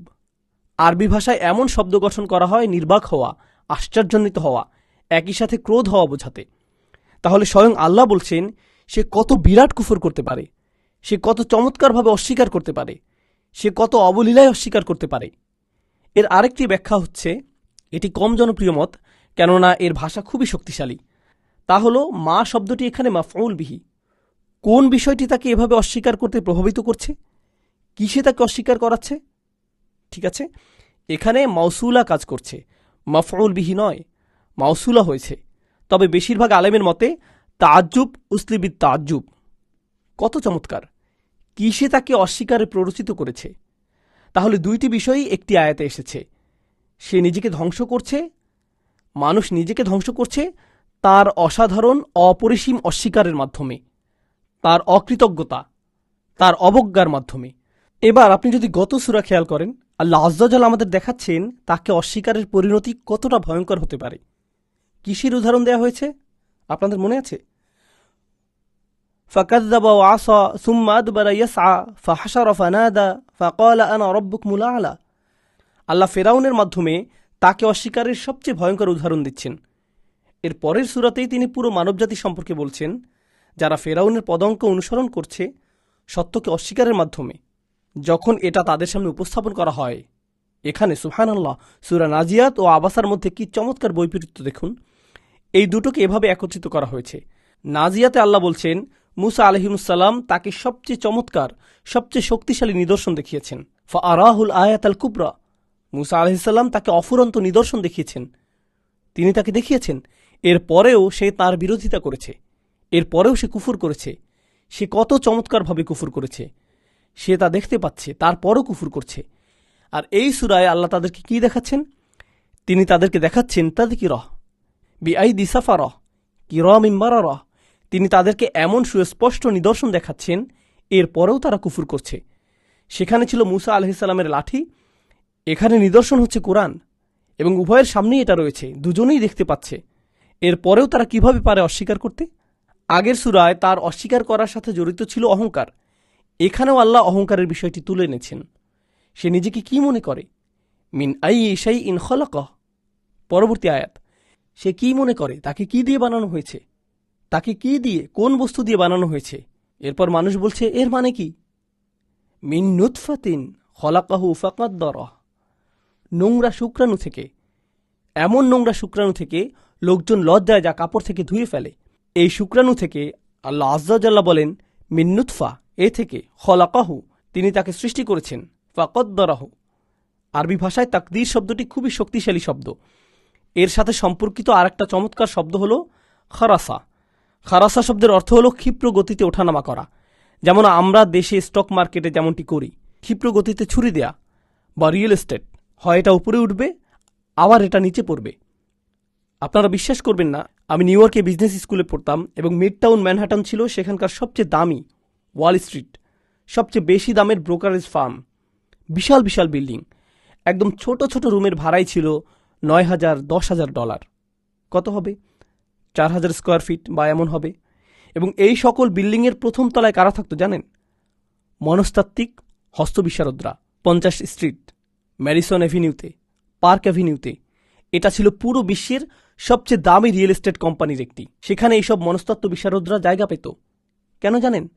কারণ সেই সব কোটি কোটি ডলারের এক্সিকিউটিভরা যখন বিরাট দান মারতে যেত, তারা যখন এই স্টক সেই স্টক নিজেদের টাকা লগ্নি করতে যেত, তারা কি করত? তারা সেই সব হস্তবিশারদদের কাছে যেত। আমার কী রঙের টাই পরা উচিত, আমার মোজা কি আমার জুতার সাথে মিলেছে, এরকম আর কি। তারা এই সমস্ত কুসংস্কারে এতটাই বিশ্বাসী ছিল।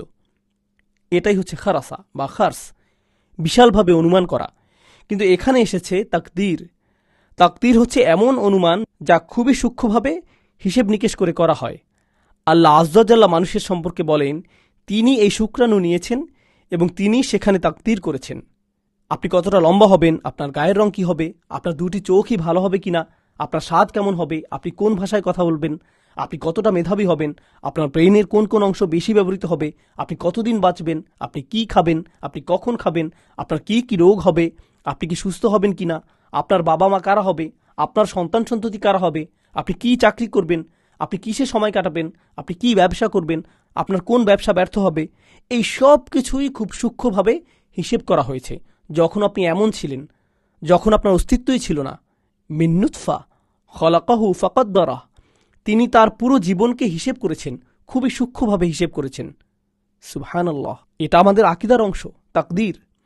তাহলে আল্লাহ আযজা ওয়াজাল্লা এই কাফেরকে বলছেন, তুমি তোমাকে ধ্বংস করেছ, তুমি কত অবলীলে অস্বীকার করতে পারো, তুমি কোত্থেকে এসেছ সেটা একবার ভাবো। তোমাকে কতটা ক্ষুদ্র জায়গা থেকে সৃষ্টি করা হয়েছে, আমি তোমাকে এখান থেকে সৃষ্টি করেছি, এরপরও তুমি সন্দেহ করছো। তোমরা সবাই এটা ভুলে গিয়েছো এবং কতটা অবলীলায় তোমরা এই সব কিছুকে অস্বীকার করছো। এর বিপরীতে সূরা নাজিয়াতের বর্ণনাটি দেখুন। সেখানেও আল্লাহ মানুষকে তার অবস্থান সম্পর্কে বলছেন। সেখানে তিনি বলছেন, ওয়া আনতুম আশাদ্দু খালকান আমিস সামা বানাহা, তোমাকে বানানো কি বেশি কঠিন কিছু, নাকি এই সুউচ্চ আকাশমণ্ডলী? রাফা আসামকাহা ফাসাওয়াহা, তাহলে আমাদের সাথে আকাশের তুলনা করা হয়েছে। এখানে আমাদেরকে, আমরা কোত্থেকে এসেছি তার সাথে তুলনা করা হয়েছে, নুতফা থেকে। সুবহানাল্লাহ। এবং এই জায়গাতেই আল্লাহ অহংকারকে চূর্ণ করেছেন আলাদাভাবে। এরপর তিনি বলছেন, সুম্মা সাবিলা ইয়াসসারাহ, এটা বিশেষভাবে সেই পথ যা আল্লাহ মানুষের জন্য তৈরি করেছেন, তিনি তার জন্য সহজ করেছেন। আলেমগণ মন্তব্য করেছেন, এটা হচ্ছে সেই পথ সাবিল যার মাধ্যমে সন্তান মায়ের গর্ভ থেকে বের হয়ে আসে। তুমি কি নিজেই এই রাস্তা তৈরি করেছ? আল্লাহ আযজা ওয়াজাল্লা তোমার জন্য এই রাস্তা তৈরি করেছেন যাতে তুমি পৃথিবীতে আসতে পারো। তুমি কতটা ক্ষুদ্র যে তুমি নিজে সেই পথে যেতে পারতে না, আল্লাহই তোমার জন্য একে সহজ করেছেন। সুম্মা সাবিলা ইয়াসসারা। এরপর আলেমগণ মন্তব্য করেছেন, একই সাথে আল্লাহর খুলে দেয়া এই সাবিল, এই পথ হচ্ছে সেই পথ যা আল্লাহর দেখানো হেদায়েত রয়েছে। অর্থাৎ আল্লাহ তোমার জন্য হেদায়েতের পথকে সহজ করেছেন। তিনি তোমাদেরকে নবীজির সাহচর্য দিয়েছেন, পরিষ্কার ওহী নাজিল করেছেন, খুব শক্তিশালী স্মরণিকা দিয়েছেন। তিনি তোমাদের মধ্যে সহজাত প্রবৃত্তি দিয়েছেন। এই হেদায়েতের পথে পৌঁছানোর জন্য কত কিছু আল্লাহ দিয়েছেন, অনেক কিছু আল্লাহ তোমার জন্য সহজ করে দিয়েছেন। এরপরও তুমি অস্বীকার করতে পারো? এত কিছুর পরেও এত অবলীলায় তুমি সব কিছুকে অস্বীকার করে জীবনে পথ চলছ যেন কিছুই হয়নি। সুম্মা সাবিলা ইয়াসসারা। এরপর আল্লাহ আযজা ওয়াজাল্লা বলছেন, সুম্মা আমাতাহু ফাআকবারাহ, তোমার জন্য সেই পথকে সহজ করার পরে, পৃথিবীতে চলার পথ সহজ, হেদায়েতের সহজ পথ, জীবনের প্রতিটি ধাপকে সহজ করার পর, সুম্মা আমাতাহু, এরপর তিনি তাকে মৃত্যু দেন। তুমি নিজে তোমার মৃত্যু ঘটাতেও পারো না। তুমি মনে করেছো তোমার জীবনের নিয়ন্ত্রণ তোমার হাতে? তোমার মৃত্যুর নিয়ন্ত্রণই তো তোমার হাতে নেই। ফা আকবরাহু, এরপর তিনি তাকে কবরে পাঠান, তিনি তাকে কবরস্থ করেন। ফা আকবরাহ, তার মৃত্যুর পর। আরবিতে কবর শব্দ দিয়ে বোঝায় পৃথিবীতে প্রবেশ করা। অতএব যদি তোমাকে পুড়িয়ে ফেলাও হয় এবং তোমার ছাই বাতাসে উড়িয়েও দেওয়া হয়, কিংবা যদি তোমাকে তিমি মাছ খেয়ে ফেলে, পরিশেষে সব প্রাণী নিঃশেষ হবে। নিঃশেষ হয়ে কোথায় যাবে? পৃথিবীতেই। সব কিছুই পৃথিবীতেই পুনরায় ফিরে আসবে। ফা আকবরাহ, তুমি কবরস্থ হও বা না হও, ভেসে যাও বা যাই হোক, পরিশেষে তোমাকে পুনরায় পৃথিবীতেই ফিরে আসতে হবে। তাহলে তুমি নোংরা কিছু থেকে পৃথিবীতে এসেছিলে, নুতফা, এমন কিছু যা তুমি তোমার কাপড় থেকে মুছে ফেলো, ময়লা। ফা আকবরাহু, আল্লাহ মানুষকে এমন অবস্থার মধ্যে ফেলেছেন। এরপর তিনি বলেন সুম্মা ইযা শাআ, এরপরে, এর অনেক পরে, যখন তাকে কবরস্থ করা হবে, তারপর কি হবে? যখন তিনি চাইবেন। ইযা শাআ, শি'তুম নয়, যখন তুমি চাইবে তখন নয়, যখন তিনি চাইবেন। আনশারাহ, এটা ফেলে মাজি, তাওকীদের জন্য, গুরুত্বারোপের জন্য, বা বা কি বলে এটাকে, দৃঢ় বিশ্বাস বা নিশ্চিতভাবেই। হ্যাঁ, শব্দটা হবে নিশ্চিতভাবেই। সুম্মা ইযা শাআ আনশারাহ, যখন তিনি চাইবেন। তিনি হঠাৎ করেই সবাইকে পুনরুত্থিত করবেন। এখানে ইযা শব্দটি দিয়ে সাথে সাথে বোঝাচ্ছে, সাথে সাথেই তিনি পুনরুত্থিত করবেন, কোনো ঘোষণা ছাড়াই। এই যে আমরা বড় হই, শিশু থেকে বয়স্ক হই, একটা প্রক্রিয়ার মধ্য দিয়ে, কিন্তু আমাদের পুনরুত্থানের ক্ষেত্রে কি কোনো প্রক্রিয়া আছে? না, এটা সাথে সাথেই হবে। সুম্মা ইযা শাআ আনশারাহ, তাহলে এই সব কিছুর জন্য তিনি তোমাকে যে সময় দিয়েছেন, তাহলে সময় থাকতেই তুমি শুধরে যাও, কারণ সময় শেষ হয়ে আসছে। যখন তুমি শেষ হয়ে যাবে, তিনি তোমাকে আবার পুনরুত্থিত করবেন। আরবি ভাষায়, বিশেষ করে কোরআনে, পুনরুত্থানের ব্যাপারে 3টা শব্দ ব্যবহৃত হয়। আহইয়া, কিছু মরে যাওয়া, এরপর আবার জীবন ফিরে পাওয়া। বাআসা শব্দটি দিয়ে 2টা জিনিস বোঝায়, কিছু জাগানো এবং তাকে সামনে এগিয়ে নিয়ে যাওয়া। অর্থাৎ আল্লাহ আমাদেরকে জাগিয়ে তুলবেন এবং আমাদেরকে সেই স্থানে পাঠাবেন যেখানে আমাদের থাকার কথা। নাসারা শব্দটির আক্ষরিক অর্থ হল কিছু ছড়িয়ে দেয়া। যেমন নাসার আল মাইয়িতু নুসরান, আরবিতে এমন একটা কথা আছে, অর্থাৎ ফসল তোলা হয়েছে। এর মানে হলো অবশিষ্ট অংশ জমিতে পড়ে রয়েছে, এগুলো আটি বাঁধা অবস্থায় নেই, ছড়িয়ে রয়েছে। আল্লাহ বলেন তিনি আপনাকে জাগিয়ে তুলবেন এবং ছড়িয়ে দেবেন, অর্থাৎ সকল মানুষ ছড়িয়ে ছিটিয়ে সেই ভূমিতে, সেই মাঠে একত্রিত হবে, হাসরের মাঠে, যেখানে আমাদের একত্রিত হবার কথা। সুবহানাল্লাহ। তো সুম্মা ইযা শাআ আনশারাহ, এরপর আল্লাহ আযজা ওয়া জাল্লা আবার বলছেন কাল্লা, কাল্লা, না, একদমই না। আল্লাহ নিশ্চিতভাবেই বলছেন এটা অবশ্যই সত্যি। কাল্লা লাম্মা ইয়াকদি মা আমারাহ, তার ন্যায় বিচার এখনো সম্পূর্ণ হয়নি, তিনি এখনো সম্পূর্ণ করেননি। আরবি ভাষায় কদা শব্দটি দিয়ে বোঝায় দায়িত্ব পালন করা, এমনভাবে দায়িত্ব পালন করা যাতে আপনার দায়িত্ব শেষ হয়ে যায়, আপনার কাজ শেষ। বুঝতে পারছেন? আপনার এই কাজটি করার কথা ছিল, আপনি করেছেন, আপনার কাজ শেষ, আপনার আর কোনো দায়িত্ব নেই। এটাই হচ্ছে কদা। বুঝছেন? তাহলে আল্লাহ তাআলা বলছেন মানুষ তার দায়িত্ব পালন করেনি এখন পর্যন্ত, অর্থাৎ মানবজাতি এই পৃথিবীতে এত বছর ধরে আছে, আর এত বছর ধরে মানুষ এখনও তার দায়িত্ব সম্পন্ন করেনি। লাম্মা, লাম নয় বরং লাম্মা, এখনও নয়। এখানে তারাজ্জি এসেছে, এর পরেও আশা আছে। কেবল লাম্মা শব্দটির কারণে এখানে বোঝা যাচ্ছে এখনও আশা আছে। তিনি যা করতে নির্দেশ দিয়েছেন সে তা করেনি। তার রব যা করতে বলেছেন আমারাহু, তিনি অর্থাৎ আল্লাহ যা নির্দেশ দিয়েছেন সে এখনও তা সম্পন্ন করেনি। এখনো পর্যন্ত এতবার মনে করিয়ে দেওয়ার পরেও, স্মরণ করিয়ে দেওয়ার পরেও সে এখনও আর দায়িত্ব পালন করেনি। সুবহানাল্লাহ। সূরার শেষ পর্যায়ে এসে এটা খুবই শক্তিশালী একটা মন্তব্য। এত কিছুর পরেও এখনও আপনার জন্য আশা আছে, আপনি এখনও তা সম্পূর্ণ করেননি, তারপরেও আপনার জন্য আশা আছে। লাম্মা ইয়াকদি মা আমারাহ, এরপর আল্লাহ আযজা জাল্লা বেশ ইতিবাচক ভাষায় শক্তি যোগাচ্ছেন। যদি এত কিছু তোমাদের জন্য যথেষ্ট না হয়, তাহলে এই নাও তোমাদের জন্য আরও কিছু নির্দেশিকা। ফালইয়ানজুরিল ইনসানু ইলা তুআমিহি, তাহলে মানুষ খুব সূক্ষ্ম দৃষ্টিতে তার খাবারকে পর্যবেক্ষণ করুক, সত্যি সত্যি তার খাবারের দিকে তাকাক, খুব সতর্ক দৃষ্টিতে। আপনার প্লেটের খাবারের দিকে তাকিয়ে একটু চিন্তা করুন, আল্লাহ কেন চাচ্ছেন যে আপনি খাবারের দিকে তাকান? এটা মনে করিয়ে দেওয়ার জন্য যে আপনার দায়িত্ব আছে। কাল্লা লাম্মা ইয়াকদি মা আমারাহ ফালইয়ানজুরিল ইনসানু ইলা তুআমিহি, মানুষ এখনও সম্পন্ন করেনি, মানুষ এখনও তার দায়িত্ব সম্পন্ন করেনি যা আল্লাহ তাকে নির্দেশ দিয়েছেন। সে একবার যেন তার খাবারের দিকে তাকায়। এ দিয়ে তিনি কি বোঝালেন? দেখুন আল্লাহ এরপর কি বলছেন। আর হ্যাঁ, বলে রাখি, আরবি ভাষায় তোয়াম শব্দটি আকল এর বিপরীত। আকল দিয়ে যে কোনো ধরনের খাবার বোঝায়, তোয়াম দিয়ে কেবল মানুষের খাবার বোঝায়। আন্না সবাবনাল মা আসব্বা, আপনার প্লেটের কমলা বা আঙুরের দিকে তাকালেন, যা আপনি হয়তো কোনো দোকান থেকে কিনেছেন। আল্লাহ বলছেন তিনি উপর থেকে পানি বর্ষণ করেছেন।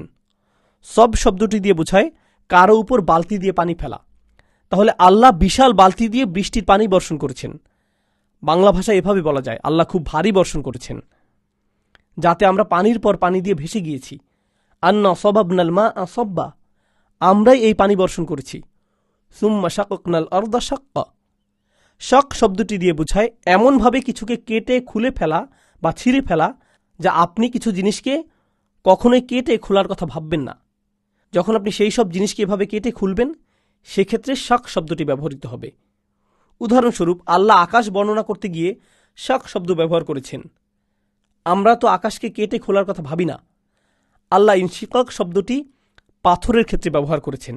আমরা পাথর কাটার কথা ভাবি না, কিংবা পৃথিবীকে কেটে খোলার কথা ভাবি না। এগুলো বিশাল জিনিস যা আমরা কখনোই কাটার কথা ভাবি না। আপনি পেপার ক্লথের কথা ভাবেন বা চামড়া কাটার কথা ভাবেন, এগুলোকে আপনি কাটার কথা ভাবেন। কিন্তু আল্লাহ বলেন তিনি পৃথিবীকে কেটে বের করবেন, কেটে খুলে দেবেন।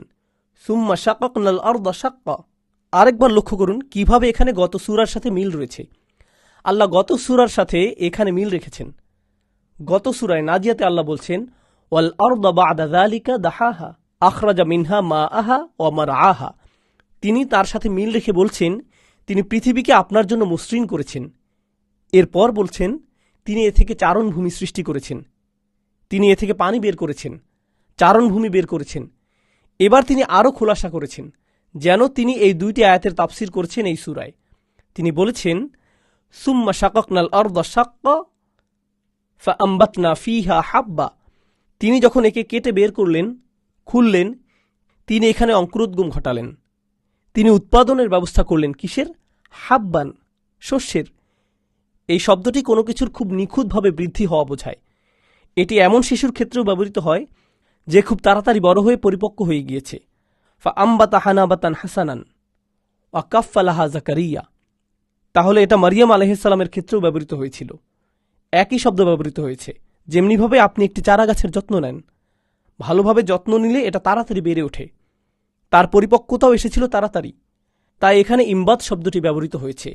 ফাআমবাতনা ফিহা হাব্বা ওয়া আইনাবা ওয়া কদবা। এবার দেখুন, এখানে সবচেয়ে গুরুত্বপূর্ণ সবজির কথা আগে এসেছে। হাব, শস্য, অর্থাৎ মূল খাদ্য। এখানে সব ধরনের শস্য অন্তর্ভুক্ত রয়েছে। এখানে মজার ব্যাপার হলো, প্রাচীন ভাষায় ভুট্টাকেও শস্যের মধ্যে ধরা হতো। প্রাচীন ভাষায় ভুট্টাকেও শস্য বলা হতো। তাই আগের কিছু অনুবাদে একে ভুট্টা হিসেবে অভিহিত করা হয়েছে। কিন্তু বর্তমানে আমরা যে ভুট্টা খাই, আসলে সেটা ভুট্টা নয়। আগে এভাবে অনুবাদ করা হতো, কিন্তু বর্তমানে আমরা যে ভুট্টা খাই, আসলে সেই ভুট্টা নয়, আগে এভাবে অনুবাদ করা হতো। অতএব একে শস্য বলাই শ্রেয়। যাই হোক, ওয়াইনাবান ওয়া কদবান। ইনাব শব্দটি দিয়ে আঙুর বোঝায়, আর কদ শব্দটি দিয়ে সকল প্রকার সবজি বোঝায়, যেমন গাজর, শশা ইত্যাদি। অর্থাৎ যে সবজিগুলো মাটির নিচে হয় তাই হলো কদব। তাহলে যেগুলোর উপরের অংশ পশু পাখিরা খায় আর মানুষ এর নিচের অংশ খায়, এটাই হলো ওয়াইনাবান ওয়া কদবান ওয়া জাইতুনান ওয়া নাখলান। এরপর এগুলোর সাথে আরবরা আরও কিছুর সাথে পরিচিত ছিল। জৈতুন হচ্ছে জলপাই, আর নাখল হচ্ছে খেজুর। এগুলো হচ্ছে বিলাসী খাবার। তাহলে এখানে দরকারি খাবার থেকে বিলাসী ও দামি খাবারের বর্ণনা করা হয়েছে। এরপর ও হাদা ইক ওয়া গুলবা, আরও বিলাসী বর্ণনা এসেছে। হাদা ইক মানে সম্পূর্ণভাবে সুরক্ষিত সুসজ্জিত বাগান। গুলবা শব্দটি দিয়ে বোঝায় মোটা, এমন বৃক্ষ যা খুবই মোটা। এই শব্দটি আগলাব শব্দের বহুবচন। এটা আগলাব শব্দের জমা গুলব, আর এটা বিশেষণ হিসেবে এসেছে। হাদা ইকা শব্দটিতে তানবিন নেই, হাদা ইকান বলা হয়নি, বলা হয়েছে হাদা ইকা। এর কারণ হলো কিছু জমউ তাকসির, কিছু ভগ্ন বহুবচন। সহজে বললে, বিশেষ করে যেগুলোতে আলিফ থাকে, আপনি সেগুলোতে তানবিন দিতে পারবেন না, আপনাকে ফাতহা দিতে হবে। কিন্তু গুলবান শব্দে এরকম কোনো বাধ্যতা নেই। তো যাই হোক, ও হাদা ইকমা ওয়াগুলবা, এবং এমন বাগান যাতে রয়েছে মোটা বৃক্ষ যার ছালগুলো খুবই পুরো এবং এগুলোর শাখা প্রশাখা খুবই বিস্তৃত, অর্থাৎ খুবই বিশালাকার বাগান। অফাকিহাতিম ও আব্বা, আরবি ভাষায় ফাকিহা শব্দটি দিয়ে বোঝায় সুস্বাদু ফল। প্রাচীন আরবিতেও এ দিয়ে বোঝায় সুস্বাদু ফল। ফাকিহা শব্দটি দিয়ে বোঝায় অত্যাধিক আনন্দিত হওয়া। আসলে আরবরা যখন কোনো সুস্বাদু ফল খেত তখন কি হতো? আহ, খুবই মজা। এখনকার সময়ে দেখবেন আপনি খুব মিষ্টি কমলা বা আপেল খান, আপনার চোখে মুখে তৃপ্তির হাসি দেখা দেবে। তো এই জন্যই বলা হয়েছে ফাওয়াকিহ বা ফাকিহা। ফাকিহীন শব্দটি দিয়ে জান্নাতের মানুষদেরকে বোঝানো হয়েছে। তারা অত্যাধিক আনন্দে আনন্দিত হবে। যখনই তারা কিছু খাবে তাদের চোখে মুখে বড় হাসি দেখা যাবে। ফাকিহিনা বিমা আতাহুম রব্বুহুম। যাই হোক, কিছু আলেম মন্তব্য করেছেন ফাকিহা দিয়ে খেজুর, ডালিম বা আঙুরের মতো ফল ছাড়া অন্য খাবার বোঝায়। এ থেকে বোঝা যায় আগের আয়াতে ইনা বা ওয়াকদবান ইত্যাদি আয়াত কেন নাজিল হয়েছে। ওয়া আব্বা, আব শব্দটি দিয়ে বোঝা যায় ঘাস, সাধারণ অর্থে চারণভূমির ঘাস বা এই ধরনের সাধারণ শাকসবজি যা সকল পশু পাখি খেয়ে থাকে। তাহলে এই সব কিছুর মধ্যে প্রাণীর জন্য নির্দিষ্টভাবে একটি শব্দ এসেছে, কোনটি? আব্বা। আব্বা শব্দটি দিয়ে নির্দিষ্টভাবে প্রাণীদের জন্য বোঝাচ্ছে। এর বেশিরভাগই ব্যবহৃত হয়েছে মানুষের জন্য। এখন কোরআনের অন্যান্য জায়গায় আপনি দেখবেন কোরআন কোনো বর্ণনার ক্ষেত্রে খুবই খুবই সূক্ষ্মভাবে শব্দের ব্যবহার করেছে, এমনকি ছোট কোনো কিছুর বর্ণনার ক্ষেত্রেও। এখানে কি মানুষের খাবার নাকি প্রাণীর খাবারের প্রতি গুরুত্ব আরোপ করা হয়েছে? মানুষের খাবার। অন্য জায়গায় দেখবেন জারআন শব্দটি এসেছে। জারআন হচ্ছে প্রাণীর খাবার, বিভিন্ন ফসল, প্রাণীর খাবার। যেখানে প্রাণীর খাবারের বর্ণনা এসেছে, আল্লাহ মাতা শব্দটি ব্যবহার করতে প্রাণীকে আগে এনেছেন, আমাদেরকে পরে। এখানে আমাদের গুরুত্ব বেশি। তিনি বলছেন মাতা আল্লাকুম ওয়ালিয়ান আমিকুম, এটা তোমাদের জন্য ও তোমাদের গবাদি পশুর জন্য। তাহলে গবাদি পশুর কথা পরে বলা হয়েছে, কেননা আলোচ্য অংশে তাদের খাবারের বিষয়টি কম গুরুত্বপূর্ণ। এটা কোরআনের অন্যতম মাহাত্ম্য। আপনি হয়তো এই ধরনের ব্যবহার করবেন যখন আপনি কিছু বলতে যাবেন, যখন আপনি কিছু লিখবেন। আমি এই জায়গাটা আরেকটু সংশোধন করে নিই, তাহলে প্যারাগ্রাফের সাথে বেশি সামঞ্জস্যপূর্ণ লাগবে। কিন্তু কোরআন কিন্তু আগে লিখিত হয়নি। এটা আমাদের কাছে এসেছে কিভাবে? মুখে বলার মাধ্যমে, কথার মাধ্যমে।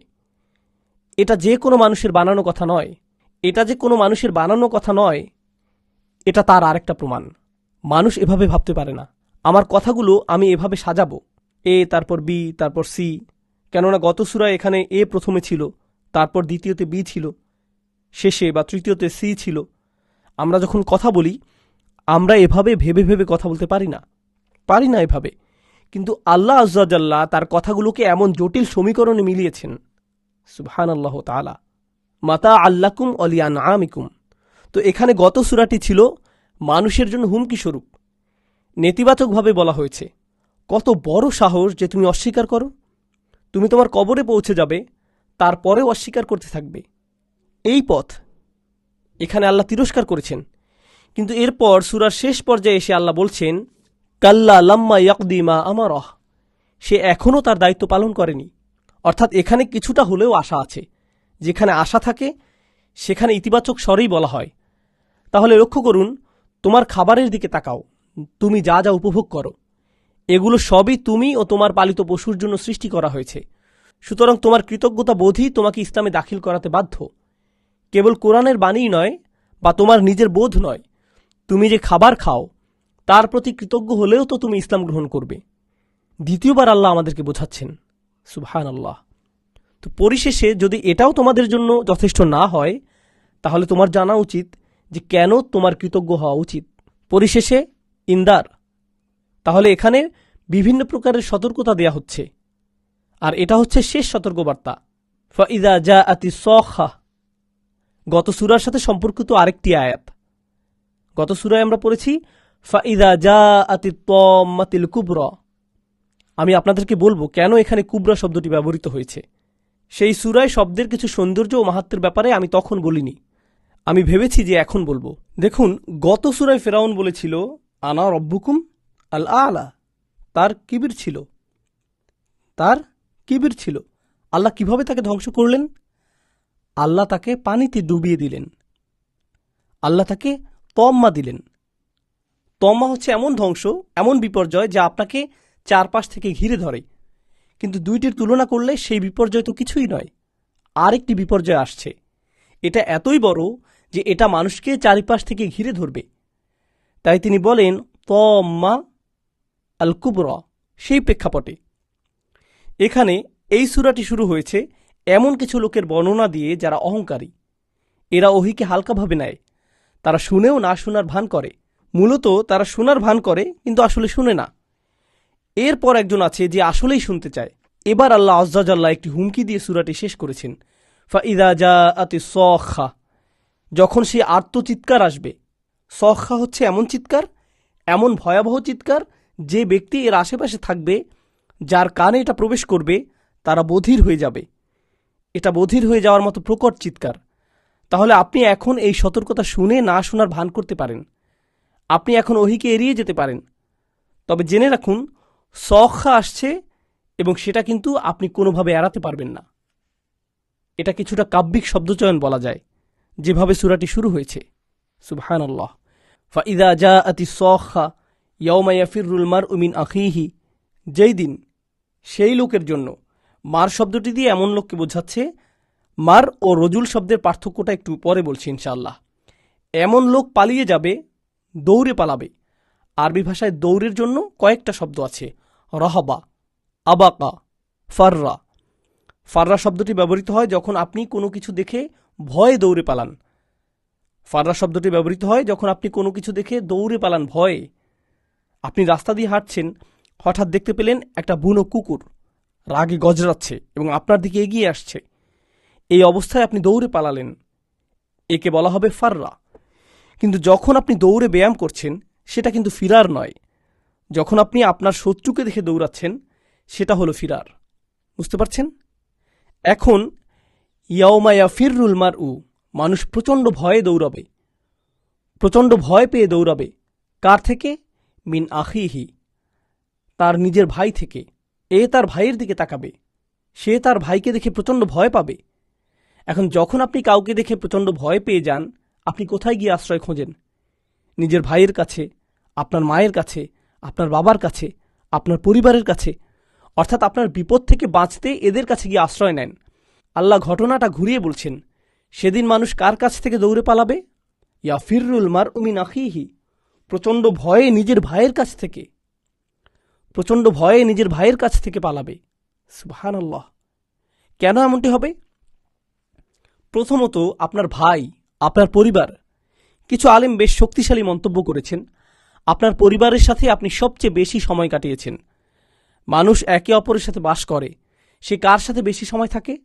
তার নিজের পরিবার।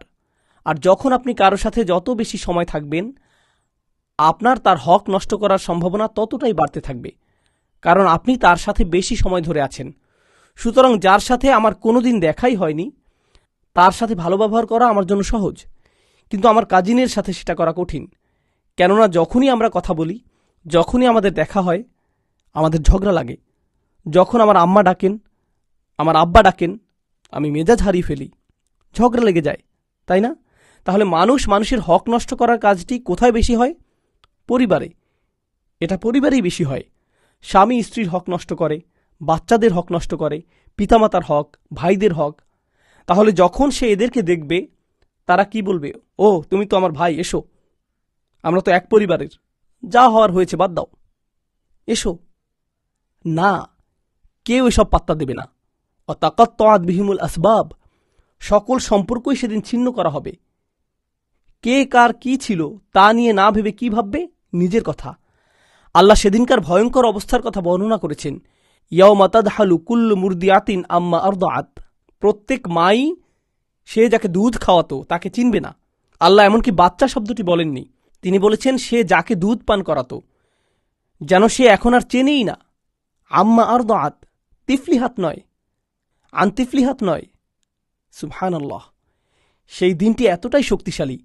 তাহলে যখন সে তার ভাইকে দেখবে, সে বলবে, ও আল্লাহ, কেন আমি তার হক নষ্ট করলাম? আমি এখন তার মুখোমুখি হতে চাই না। এই বলে সে ফিরার করবে, সে তার কাছ থেকে দৌড়ে পালাবে। সে কার থেকে দৌড়ে পালাচ্ছে? তার মা, তার বাবা, সে তার মায়ের কাছ থেকে দৌড়ে পালাচ্ছে, সে তার বাবার কাছ থেকে দৌড়ে পালাচ্ছে। আর কার কাছ থেকে দৌড়ে পালাচ্ছে? তার ভাই হয়তো তাকে বলবে, তুমি তো আমার ভাই, তোমার থেকে আমাকে কিছু নেক আমল দিয়ে যাও ভাই। মায়ের ক্ষেত্রেও একই ঘটনা ঘটবে। মা বলবেন, আমি তোমাকে জন্ম দিয়েছি, আমাকে কিছু নেক আমল দাও। বাবা হয়তো বলবেন, আমি তোমার ভরণ পোষণ দিয়েছি, আমি তোমার কলেজের ফিস দিয়েছি, তোমার সালাওয়াত থেকে আমাকে কিছু দাও, তোমার নামাজের কিছু অংশ আমাকে দাও। কিন্তু সে তো তাদের কাছ থেকে পালাচ্ছে। এরপর ওয়াসাহিবাতিহি, তার স্ত্রী, তারা দুজনে বহু বছর ধরে একই বিছানায় ছিল, আর এখন সে প্রচণ্ড ভয়ে তার কাছ থেকে পালাচ্ছে। সুবহানাল্লাহ। ওয়া বানিহি, এবং সেই সন্তান যাকে সে সবসময় আগলে রাখত, সেই সন্তান যাকে সে কখনোই চোখের আড়াল হতে দিত না। তার অফিসে তার কম্পিউটারের পাশে তার ছবিটা সবসময় রাখা থাকত, কখনোই চোখের আড়াল হতে দিত না। ফোনের ওয়ালপেপারে তার ছবিটাই থাকতো, তাই না? এই আমার ছেলে, আপনার ছেলের বিয়ের ছবি, আপনার নাতি নাতনিদের ছবি। বাবা মা যখন সন্তানদের কাছ থেকে আলাদা হয়ে যান, তখন তারা কি সবচেয়ে পছন্দ করে? তারা সবচেয়ে বেশি কি চায়? তারা অপেক্ষা করতে থাকে কখন তারা তাদের সন্তানদের দেখতে পাবে। তারা মূলত এটা নিয়েই বাঁচে, তাদের সন্তানকে দেখার আশায়। যখন তারা তাদের বাচ্চাকে কাছে পায় না, তারা ভেতরে ভেতরে মরতে থাকে। আর এই হলো সেই দিন যখন বাবা মা তার সন্তান থেকে দৌড়ে পালাচ্ছে। সুবহানাল্লাহ, সুবহানাল্লাহ। কতই না অদ্ভুত সেই দিন, যখন সব কিছুর হিসাব নিকাশ ওলটপালট হয়ে যাবে। একবার ভাবুন, আমাদের সময়ে কেউ মারা গেলে, যখন কোনো দম্পতি লম্বা সময় ধরে বিবাহিত থাকে, এরপর স্বামী মারা গেলে বা স্ত্রী মারা গেলে তারা কত মারাত্মক ট্রমার মধ্যে দিয়ে যায়। চিন্তা করুন, একাকিত্ব, বেদনার মধ্য দিয়ে যায়, তাই না? এমনকি খ্রিস্টানদের মধ্যেও এটা কমন। ইদানিং মুসলিমরাও এভাবে ভাবা শুরু করেছে, ওহ আমি তার সাথে জান্নাতে দেখা করব, তাই না? এরকম ভাবে অনেকে, ওহো সে নিশ্চয়ই জান্নাতে আছে, আমার জন্য অপেক্ষা করছে, আমরা আবারও একত্র হব। জান্নাতের আগে হাসরের ময়দানের কথা একবার ভাবুন। হাসরের মাঠে কিন্তু আপনি বলবেন না, চলো হাত ধরে একসাথে পার হই। আপনারা একে অপর থেকে দৌড়ে পালাবেন। সুবহানাল্লাহ। আল্লাহ যে চিত্রটি অঙ্কিত করেছেন তা খুবই স্পষ্ট, খুবই শক্তিশালী। তো আল্লাহ আজ্জাজাল্লাহ আমাদের এখানে মনে করিয়ে দিচ্ছেন, আপনাদের মনে আছে শুরুতে ছিল ইস্তেগনা, এসবে আমার কি? তারা ওহির ব্যাপারে তাচ্ছিল্য করত। সুন্দর বলেছ, ধন্যবাদ। কিন্তু এই সূরায় এসে এখানে আল্লাহ আমাদের মনে করিয়ে দিচ্ছেন এটা কতটা গুরুত্ববহ। এটা কোনো মজার ব্যাপার নয়, একে হালকাভাবে নেওয়া যাবে না। এটা কোনো বুদ্ধিবৃত্তিক চর্চা নয়, এটা খুবই সিরিয়াস ব্যাপার। চিন্তা করুন কতটা গুরুত্বপূর্ণ যে আমরা সেদিন একে অপর থেকে দৌড়ে পালাবো। আমরা সেদিন একে অপরের থেকে দৌড়ে পালাবো। আমরা একে অপরের কাছে দৌড়ে আসতাম, তখন উল্টো দিকে দৌড়াবো। এখন এর সাথে গত সূরার মিল দেখুন। সুবহানাল্লাহ। আল্লাহ আযজা ওয়া জাল্লা গত সূরায় বলেছেন, ফাইদা জাআতিত তাম্মাতুল কুবরা ইয়াওমা ইয়াতাযাক্কারুল ইনসানু মা সাআ। সেই দিন মানুষ তার করা প্রতিটি কাজের কথা মনে করবে। সে যা যা করেছে তার সবই সে মনে করবে। তাহলে যখন সব কিছু তার মনে পড়বে, সে নিজের কথা ছাড়া আর কারো কথা ভাববে না। এক পর্যায়ে সে অন্যদের থেকে পালাতে শুরু করবে। এখানে আমরা দেখছি লিকুল্লিমরিইম মিনহুম ইয়াওমাইযিন শানুই ইউগনিহ। এটা একটি কঠিন এরাব। লিকুল্লিমরিম মিনহুম মূলত খবর, যা মুতাআল্লিক বিল খবর। শানিন ইউগনিহ হচ্ছে মুবতাদা, এটা পরে এসেছে, উদ্দেশ্য বিধেয় আগে পরে এসেছে। এবং ইয়াওমাইদিন হচ্ছে জর্ফ। একটু ব্যাকরণ নিয়ে আলাপ করছি। আপনাদের অনেকেই একদিন ব্যাকরণ শিখবেন, আপনাদের এটা কাজে আসবে ইনশাআল্লাহ তাআলা। তো যা হোক, ইয়াওমাইদিন হচ্ছে জর্ফ, এটা বাক্যের অংশ। এটা আগে পরে করার কারণ হলো, যদিও প্রত্যেক শেষ ব্যক্তির জন্য আমি আপনাদেরকে মার শব্দের অর্থ বলিনি। আল মার উ ইয়াওমা ইয়াফিরুল মার উ। আবার এখানে ইমরুন, লিকুল্লি ইমরিন, দুটি একই শব্দ। এই শব্দটি রজুলের বিপরীত। রজুল দিয়ে কোনো পুরুষ বা পুরুষত্ব বা সাহসিকতা বোঝায়। ইমরুউন শব্দটি মুরআ থেকে এসেছে, বীরত্ব, আত্মত্যাগ। একজন পুরুষের আভিজাত্য, সে অন্যের জন্য তার নিজেকে বিলিয়ে দিচ্ছে। ভাই আপনার ব্যাগটা আমাকে দিন, আসুন আপনাকে রাস্তা পার করে দেই, বুঝতে পারছেন? দেখি আপনার ফার্নিচারটা নিয়ে দেই, আপনার ব্যাগটা আমাকে দিন, আপনি উপাসে দাঁড়ান। যখন কোনো পুরুষ এটা করে, সে তার মুরআ প্রকাশ করছে। আল্লাহ বলেন, এই মার যে বীর সুলভ, মহান ও সম্মানিত, সে সেদিন কি করবে? লিকুল্লি ইমরিম মিনহুম, প্রত্যেকের থেকে সে কি করবে? ইয়াউমা ইদিন শাআনুই ইউগনিহ, সেখানে শাআন থাকবে। শাআন এমন একটি ব্যাপার, এমন একটি বিষয় যা আপনার জন্য খুবই গুরুত্বপূর্ণ ও একই সাথে আপনার জন্যই প্রযোজ্য। যেমন এই শাআন শব্দটি আল্লাহর জন্য ব্যবহৃত হয়েছে, কুল্লা ইয়াউমিন হুয়া ফি শাআন, এখানে আল্লাহর কথা বোঝাচ্ছে প্রত্যেক দিন তিনি গুরুত্বপূর্ণ কাজে ব্যস্ত রয়েছেন, গুরুত্বপূর্ণ ও উপযুক্ত কাজে। আল্লাহ বলছেন সেই দিন প্রত্যেক মানুষ এত গুরুত্বপূর্ণ একটি কাজে ব্যস্ত থাকবে। কি সেই কাজ? গত সূরায় তার নিজের কাজের ব্যাপারে যা বলা হয়েছে, ইয়াউমা ইয়াতাযাক্কারুল ইনসানু মা সাআ, তারা এই কাজে এতটাই মগ্ন থাকবে যে কাজের কারণে তাদের মধ্যে ইউগনির প্রভাব পড়বে। এটা চমৎকারভাবে ইস্তিগনা শব্দটি বিপরীত হিসেবে এসেছে। শুরুতে বলা হয়েছে আম্মা মান ইস্তাগনা, এখানেও একই শব্দ ব্যবহার, ইউগনিহি।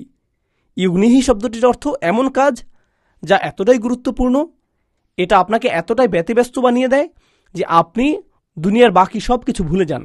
আপনাদের মধ্যে যারা প্রোগ্রামার আছেন, আপনার বিভিন্ন ডেডলাইন থাকে, আপনার হয়তো 20 পেজের কোড লিখতে হবে, আপনি একান্তে বসে লিখে যাচ্ছেন, আপনার বাচ্চারা এসে বলল, বাবা এই দেখো আমি ছবি এঁকেছি, আপনি দেখবেন? হ্যাঁ হ্যাঁ হ্যাঁ, সুন্দর। বউ এসে বলল রাতের খাবার খাবে, এসো। আচ্ছা 4 ঘন্টা চলে গেছে, এখনও আপনার খাবার খাওয়া হয়নি, কারণ আপনার আছে ইগনা, বাকি সব কিছু নিয়ে আপনি এখন মোটেও চিন্তিত না। এটা আপনার কাছে এতটাই গুরুত্বপূর্ণ যে বাকি সব কিছু এখন আপনার কাছে মূল্যহীন। আল্লাহ বলেন সেই দিন সবাই এটা নিয়ে এতটাই ব্যতিব্যস্ত থাকবে যে বাকি সব কিছুই গুরুত্বহীন হয়ে পড়বে। কি এটা শুরুর বিপরীত? শুরুতে আমরা কাফিরদের মনোভাব দেখেছি, যাদের কাছে এই ওহির গুরুত্ব ছিল সবচেয়ে কম, কিন্তু বাকি সব কিছু ছিল গুরুত্বপূর্ণ। এজন্যই তাদের ছিল ইস্তিগনা, আম্মা মান ইস্তাগনা, সুবহানাল্লাহ। এবং সেই দিন তাদের কোনো ইস্তিগনা থাকবে না। সেই দিন তারা এমন কিছুর মুখোমুখি হবে যাতে বাকি সব কিছু তার জন্য ইগনা হয়ে যাবে। এটা তাকে বাকি সব কিছুর ব্যাপারে উদাসীন করে দেবে। উজুহু ইয়াউমা ইদিন মুসফিরহ, এটা তাকে বাকি সব কিছুর ব্যাপারে উদাসীন করে দেবে।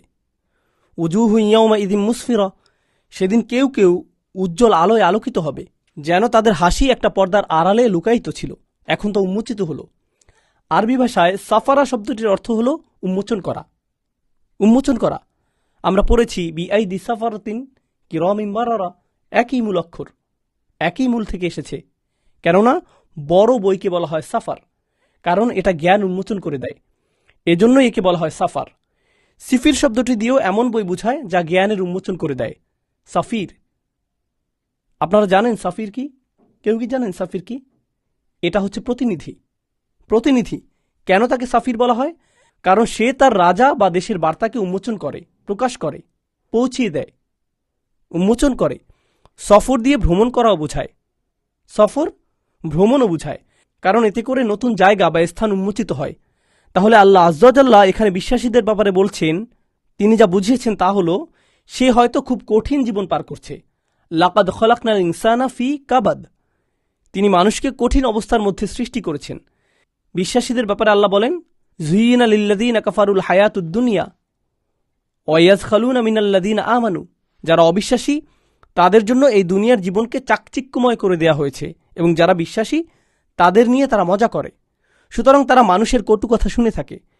এমনকি আল্লাহ রাসূলকেও বলা হয়েছে, ওয়ালাকাদ না'লামু আন্নাহু ইউলিকু সাদরুক, আমি জানি আপনার হৃদয় কঠিন হয়ে গিয়েছে, বিমা ইয়াকুলুন, তারা যা বলে তা শুনে। তাহলে এমনকি রাসূলুল্লাহ সাল্লাল্লাহু আলাইহি সাল্লামের অন্তরেও তারা আঘাত দিয়েছিল, যদিও আমরা জানি বেশিরভাগ সময়ই তিনি হাসি খুশি থাকতেন। কিন্তু বিশ্বাসী হলে আপনাকে এমন কঠিন সময়ের মধ্য দিয়ে যেতে হবে যাতে করে আপনার হাসি মুছে যেতে পারে। আল্লাহ বলেন, কিছু মুখের পর্দা সেদিন সরে যাবে এবং তার ঔজ্জ্বল্য ও হাসি উন্মোচিত হয়ে যাবে, অর্থাৎ তারা এখন শুধু হাসতে থাকবে, তাদের আর কোনো সমস্যাই থাকবে না। উজুহু ইয়াউমা ইদিন মুসফিরা, আল্লাহুম্মা জাআলনা মিনহুম, আল্লাহ আমাদেরকে তাদের অন্তর্ভুক্ত করে দিন। দাহিকাতুম, সাধারণ আলো নয়, দাহিকা মানে হাসা, অত্যাধিক হাসা। আরবিতে হাসা মানে তাবাসসামা, তাবাসসামা মানে হলো হাসা। দাহিকাতুন মানে হচ্ছে আপনার দাঁত দেখা যাচ্ছে, আপনি হাসি থামাতে পারছেন না, এমনকি আপনার হাসির শব্দও শোনা যাচ্ছে। সেদিন কিছু মুখে এরকম হাসি দেখা যাবে। এখন আগের সূরাটি লক্ষ্য করলে দেখবেন অন্তর নিয়ে কথা এসেছে, উলুবুন ইয়াওমাইযিন ওয়াজিফা আবসারুহা খাশিআ, সেখানে অন্তরের বর্ণনা দেয়া হয়েছে, চোখের বর্ণনা দেয়া হয়েছে। এই সূরায় মুখের বর্ণনা দেয়া হয়েছে। এই দুইটি সম্পর্কযুক্ত, তার ভেতরে কি হচ্ছে আর তার বাইরের বাহ্যিকভাবে কি হচ্ছে, একটির সাথে অপরটি সম্পর্কযুক্ত। সুবহানাল্লাহ। উজুহু ইয়াওমাইযিন মুসফিরা দাহিকাতুন মুস্তাবশিরা। আরবি ভাষায় ইস্তিবশার শব্দটি চমৎকার একটা শব্দ। এর অর্থ হলো কোনো ভালো সংবাদ শুনে চোখ মুখ পরিপূর্ণভাবে উজ্জ্বল হওয়া। এটা বিশির থেকে এসেছে, যার অর্থ হলো চামড়া। বাসার অর্থ হলো চামড়া বা খোসা ছাড়ানো, যেমন কমলা বা কলার খোসা ছাড়ানো ইত্যাদি। ইস্তিবশার হলো আপনি এতটাই খুশি যে এই আনন্দ আপনার মধ্যেই ছিল এবং আপনি এই সংবাদের অপেক্ষায় ছিলেন। সংবাদ পেয়ে আপনার দুঃখের পর্দা সরে গিয়েছে এবং আনন্দ উন্মোচিত হলো। এটাই হলো ইস্তিবশার। তাহলে প্রথমত উন্মোচিত হলো, এরপর মুস্তাবশিরা দিয়ে বোঝাচ্ছে আনন্দ বের হয়ে আসলো। দাহিকাতুম মুস্তাবশিরা ওয়া উজুহু ইয়াওমাইযিন আলাইহা গবারা। সেদিন এমন কিছু মুখ দেখা যাবে তাদের মুখে গবারা থাকবে। আরবি ভাষায় গবারা অর্থ হলো এমন ময়লা যা বাতাসে ভেসে কিছুর উপর পড়ে শক্ত হয়ে যায়, একে ধোয়াও কঠিন হয়ে যায়।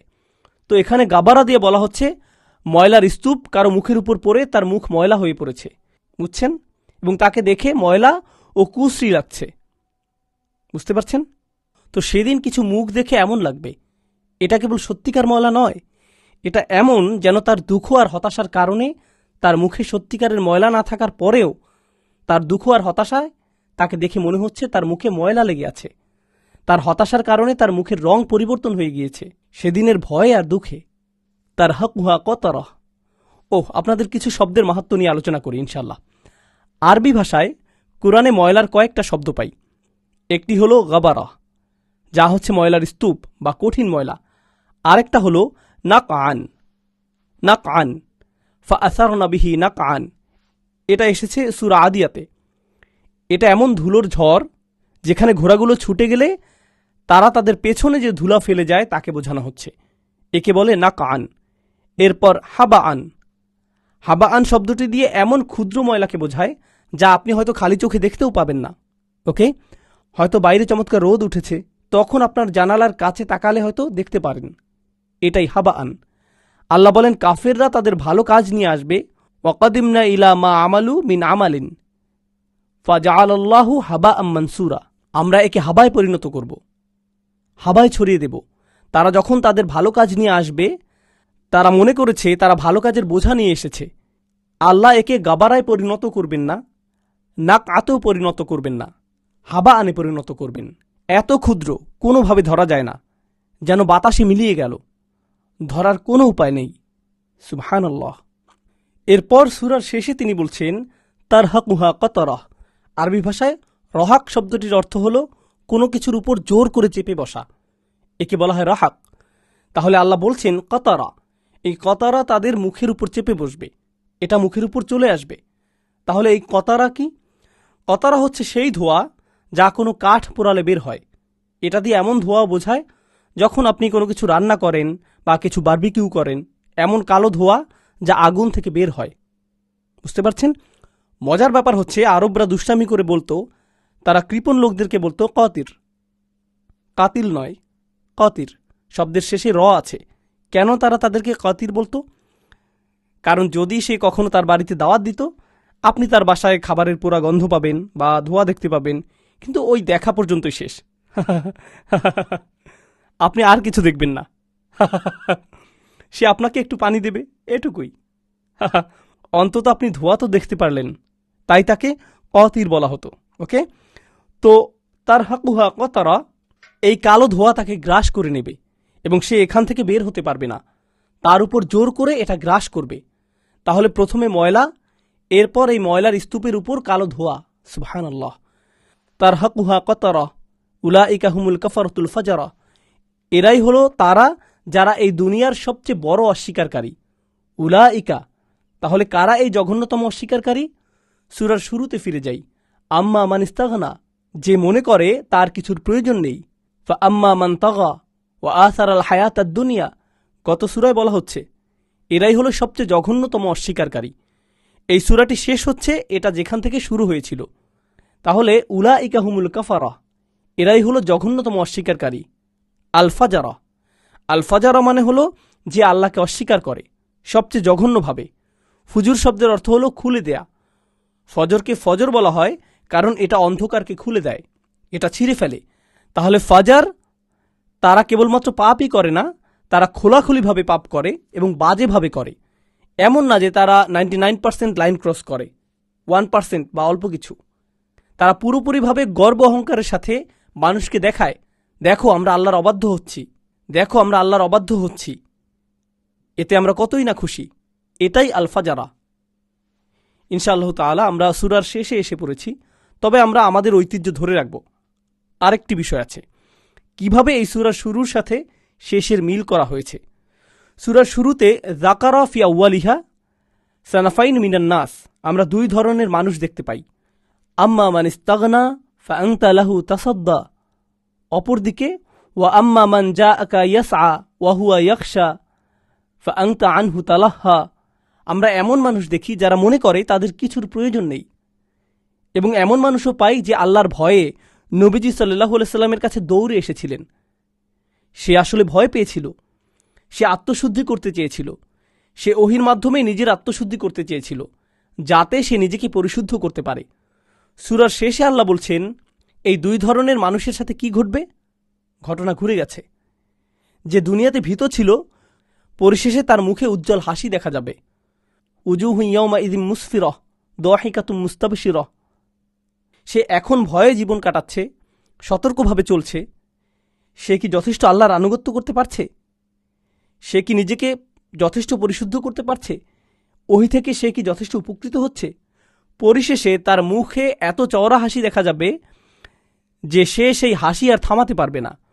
দাহিকাতুম মুস্তাবশিরাহ, যখন সে তার আমলনামা দেখতে পাবে। আর যার মুখে এমন বড় হাসি দেখা যাচ্ছে এবং কোনো কিছুই সে সিরিয়াসলি নিচ্ছে না, ওই যে আদ-দুনিয়া সিজনুল মুমিনিন ওয়া জান্নাতুল লিল কাফির, বিশ্বাসীদের জন্য দুনিয়া হলো কারাগার আর কাফিরের জন্য জান্নাত। যে ইতিমধ্যেই এখানে তার জান্নাত পেয়ে গিয়েছে, তার মুখটা সেদিন কেমন দেখাবে? ওয়া উজুহু ইয়াউমা ইদিন আলাইহা গবারাহ তারহাকুহা কতরাহ উলাইকা হুমুল কাফারাতুল ফাজারা। সুবহানাল্লাহ। এরা কিভাবে ইসলামের বার্তাকে ও নবীজি সাল্লাল্লাহু আলাইহি সাল্লামের কাজকে অবজ্ঞা ও তাচ্ছিল্য করেছে, আর পরিশেষে কিভাবে আল্লাহ তাদের মুখকে অপমানিত করবেন। পরিশেষে আরেকটা বিষয় বলি, আরবি ভাষায় মুখের অপমানকে সবচেয়ে বড় অপমান হিসেবে ধরা হয়। যখন কারো মুখের কথা বলা হয় বা কারো মুখের ব্যাপারে নেতিবাচক কিছু বলা হয়, তখন তাকে সবচেয়ে বড় অপমান হিসেবে ধরা হয়। আরবি ভাষায় এই ব্যাপারটা রয়েছে। সূরাটির শেষে আল্লাহ তাকে তাদের ইস্তিগনার জন্য সবচেয়ে বাজেভাবে অপমান করেছেন।